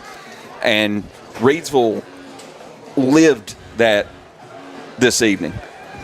A win is a win is a win is a win. So the Reidsville Rams, no matter how they did it, if they're going to have a quarter where they break away, you want to know that they can do it in the fourth quarter. You know, a team like Reidsville, they've got so much dominance. Sometimes going late into the season with a team that's won 23 state titles, you can think, okay, well, how will they do if they're in a state championship game and it's a 5-point, possession game going into the final quarter? And Reidsville proved tonight that they can do it. They can break away. They don't let the things that have happened earlier in the game influence them completely. And if you're Kalen Hand, the head coach of the Page Pirates, you know you're a young guy, positive guy. You get your second loss as a head coach. It doesn't feel good. What would you be saying to your team? Well, you were playing against a defending state champion in a game that you as a coach, it's your second game as a head coach. Your team put up a great fight for 3 quarters, and they should hold their heads high at the effort. I think so too. Very storied rivalry between the two teams. Page is 4A, but Reidsville, as you mentioned, 23-time state champions, arguably the best football program in the state. And, you know, Page put up a fight for those first 3 quarters. I think that as a coach, you're worried if your team might run out of gas at the end of the game. I think that may have happened to Page. They were right there neck and neck. And then that big run by Jariel Cobb. We noted the body language on the Page sideline. They just looked so downtrodden. If you're just joining us, thank you so much to our sponsors, Ancora Compassionate Care, Circle Drive-In, Impex, Rockingham Update for letting us broadcast with them, and Kooler Ice and Pennrose Carwash. We had a great time today. The Reidsville Rams took home a victory against the Page Pirates, 41-21, and now Reidsville gets to go back home. They've done a great job so far this year, in my opinion, managing the expectations. Last year, it took them 5-6 weeks to get a win of more than 14 points, and this year they've done it twice in a row. Oh, absolutely, and they've gone out these first 2 weeks, and they've taken care of business against bigger schools who have bigger rosters, and, you know, with having a lot of guys that graduated from the state championship team last year and guys that have moved on to other schools from the state championship team last year, it was an impressive performance. Yes, and we talked about it in the pregame show, the Reidsville Chamber of Commerce pregame show, that there were 4 all-state guys that left the team, either graduated, went to another school, that left, but there was also a lot of all-conference talent that was back. Player of the game tonight, we don't have a set player of the game, but if there is one, it's got to be Jariel Cobb. Jariel Cobb, 100%, 196 yards on the ground on 19 carries and 3 touchdowns, and an Air Force Academy commit. He's going to make a great Falcon. He's a great Ram. Second week in a row that he's put up a 100-yard rushing mark, went 113 yards with 8 carries last week, and also put up an 89-yard touchdown. He's just got so much speed. Once he gets through a hole, he can just go so far. And the 196 rushing yards doesn't account for the fact that he took a short pass from Deontay Neal and made it go all the way 50 yards inside the 10-yard line. So, in conclusion, Cobb, all-conference last year. If there's no injuries, he'll be all-conference this year. And, you know, Reidsville runs an offense where it's not one offense. It's like 50 offenses. So they can pass it. Deontay Neal showed off his arm. But if you need to get back to the ground game, get back to the basics, you've got Cobb. So what did you see from Deontay Neal tonight? Deontay Neal got the job done in all aspects. He played lights out at quarterback, took care of the football, got the job done with his legs, got the job done with his arm when he needed to. Didn't throw any huge gains as far as long passes downfield, but made the completions that he needed to and had some great read option plays for some big gains with his legs. It wasn't like he was being a game manager out there. He was just making the smartest play he could on seemingly every play. I mean, maybe if you go back and watch the game film, you can find 1 or 2 errors, but it's a 48-minute football game. You've got 200-pound dudes charging at you at full speed, and he was able to make the smart play. He knew when to throw it. He knew when to pass it. He knew when to hand it off. Play action. He showed what he could do. And also, there would be times when, on a broken play, he'd roll out to his right. He'd dart down the field. He scored a rushing touchdown on something that didn't even look like it was a designed QB draw. And in conclusion, Deontay Neal you can't sing his praises enough. Oh, no, you can't. And it's as David Woods described him in the Gridiron Show this week, he's a point guard out on the field. You know, he's the guy that runs that offense and makes things happen, and he's the guy that distributes and knows the game. He's a very intelligent player. Yeah, I'd like to thank Rockingham Update tonight, letting us broadcast with them. Rockingham Update is the community source for local programming government meeting coverage, community events promotion and broadcast, sports, local nonprofit news, and so much more. Providing digital community news on all platforms since 2007, RockinghamUpdate.com aims to serve Rockingham County with the dependable information and coverage it deserves. For local programming, including local meeting coverage, sports, local nonprofit news, events, and more, visit RockinghamUpdate.tv, your #1 IPTV station in Rockingham County. For a full list of programming and to watch live, visit RockinghamUpdate.tv. Looking at the top performers for Reidsville tonight, Jarrell Cobb, as mentioned, went 19 carries for 196 yards and 3 touchdowns. And he also had 4 catches for 82 yards. His longest was 59 yards. Quick math. What's 82 plus 196? 278. Deontay Neal went 13 for 19 with 128 yards. He also carried the ball 9 times for 91 yards. Deontay Neal put up 2 touchdowns, and he had an average of 10 yards per carry. His longest run was that 26-yard beautiful touchdown. Great stats from 2 great players. Nice job tonight by Deontay Neal, Jarrell Cobb. So what do you think they should do for the rest of the season? What do you think the goal is for Reidsville? I mean, I know it's to win a state championship, but what do you think they need to focus on? Minimizing penalties is the biggest thing that I could see from tonight, and I would say focus on some tackling.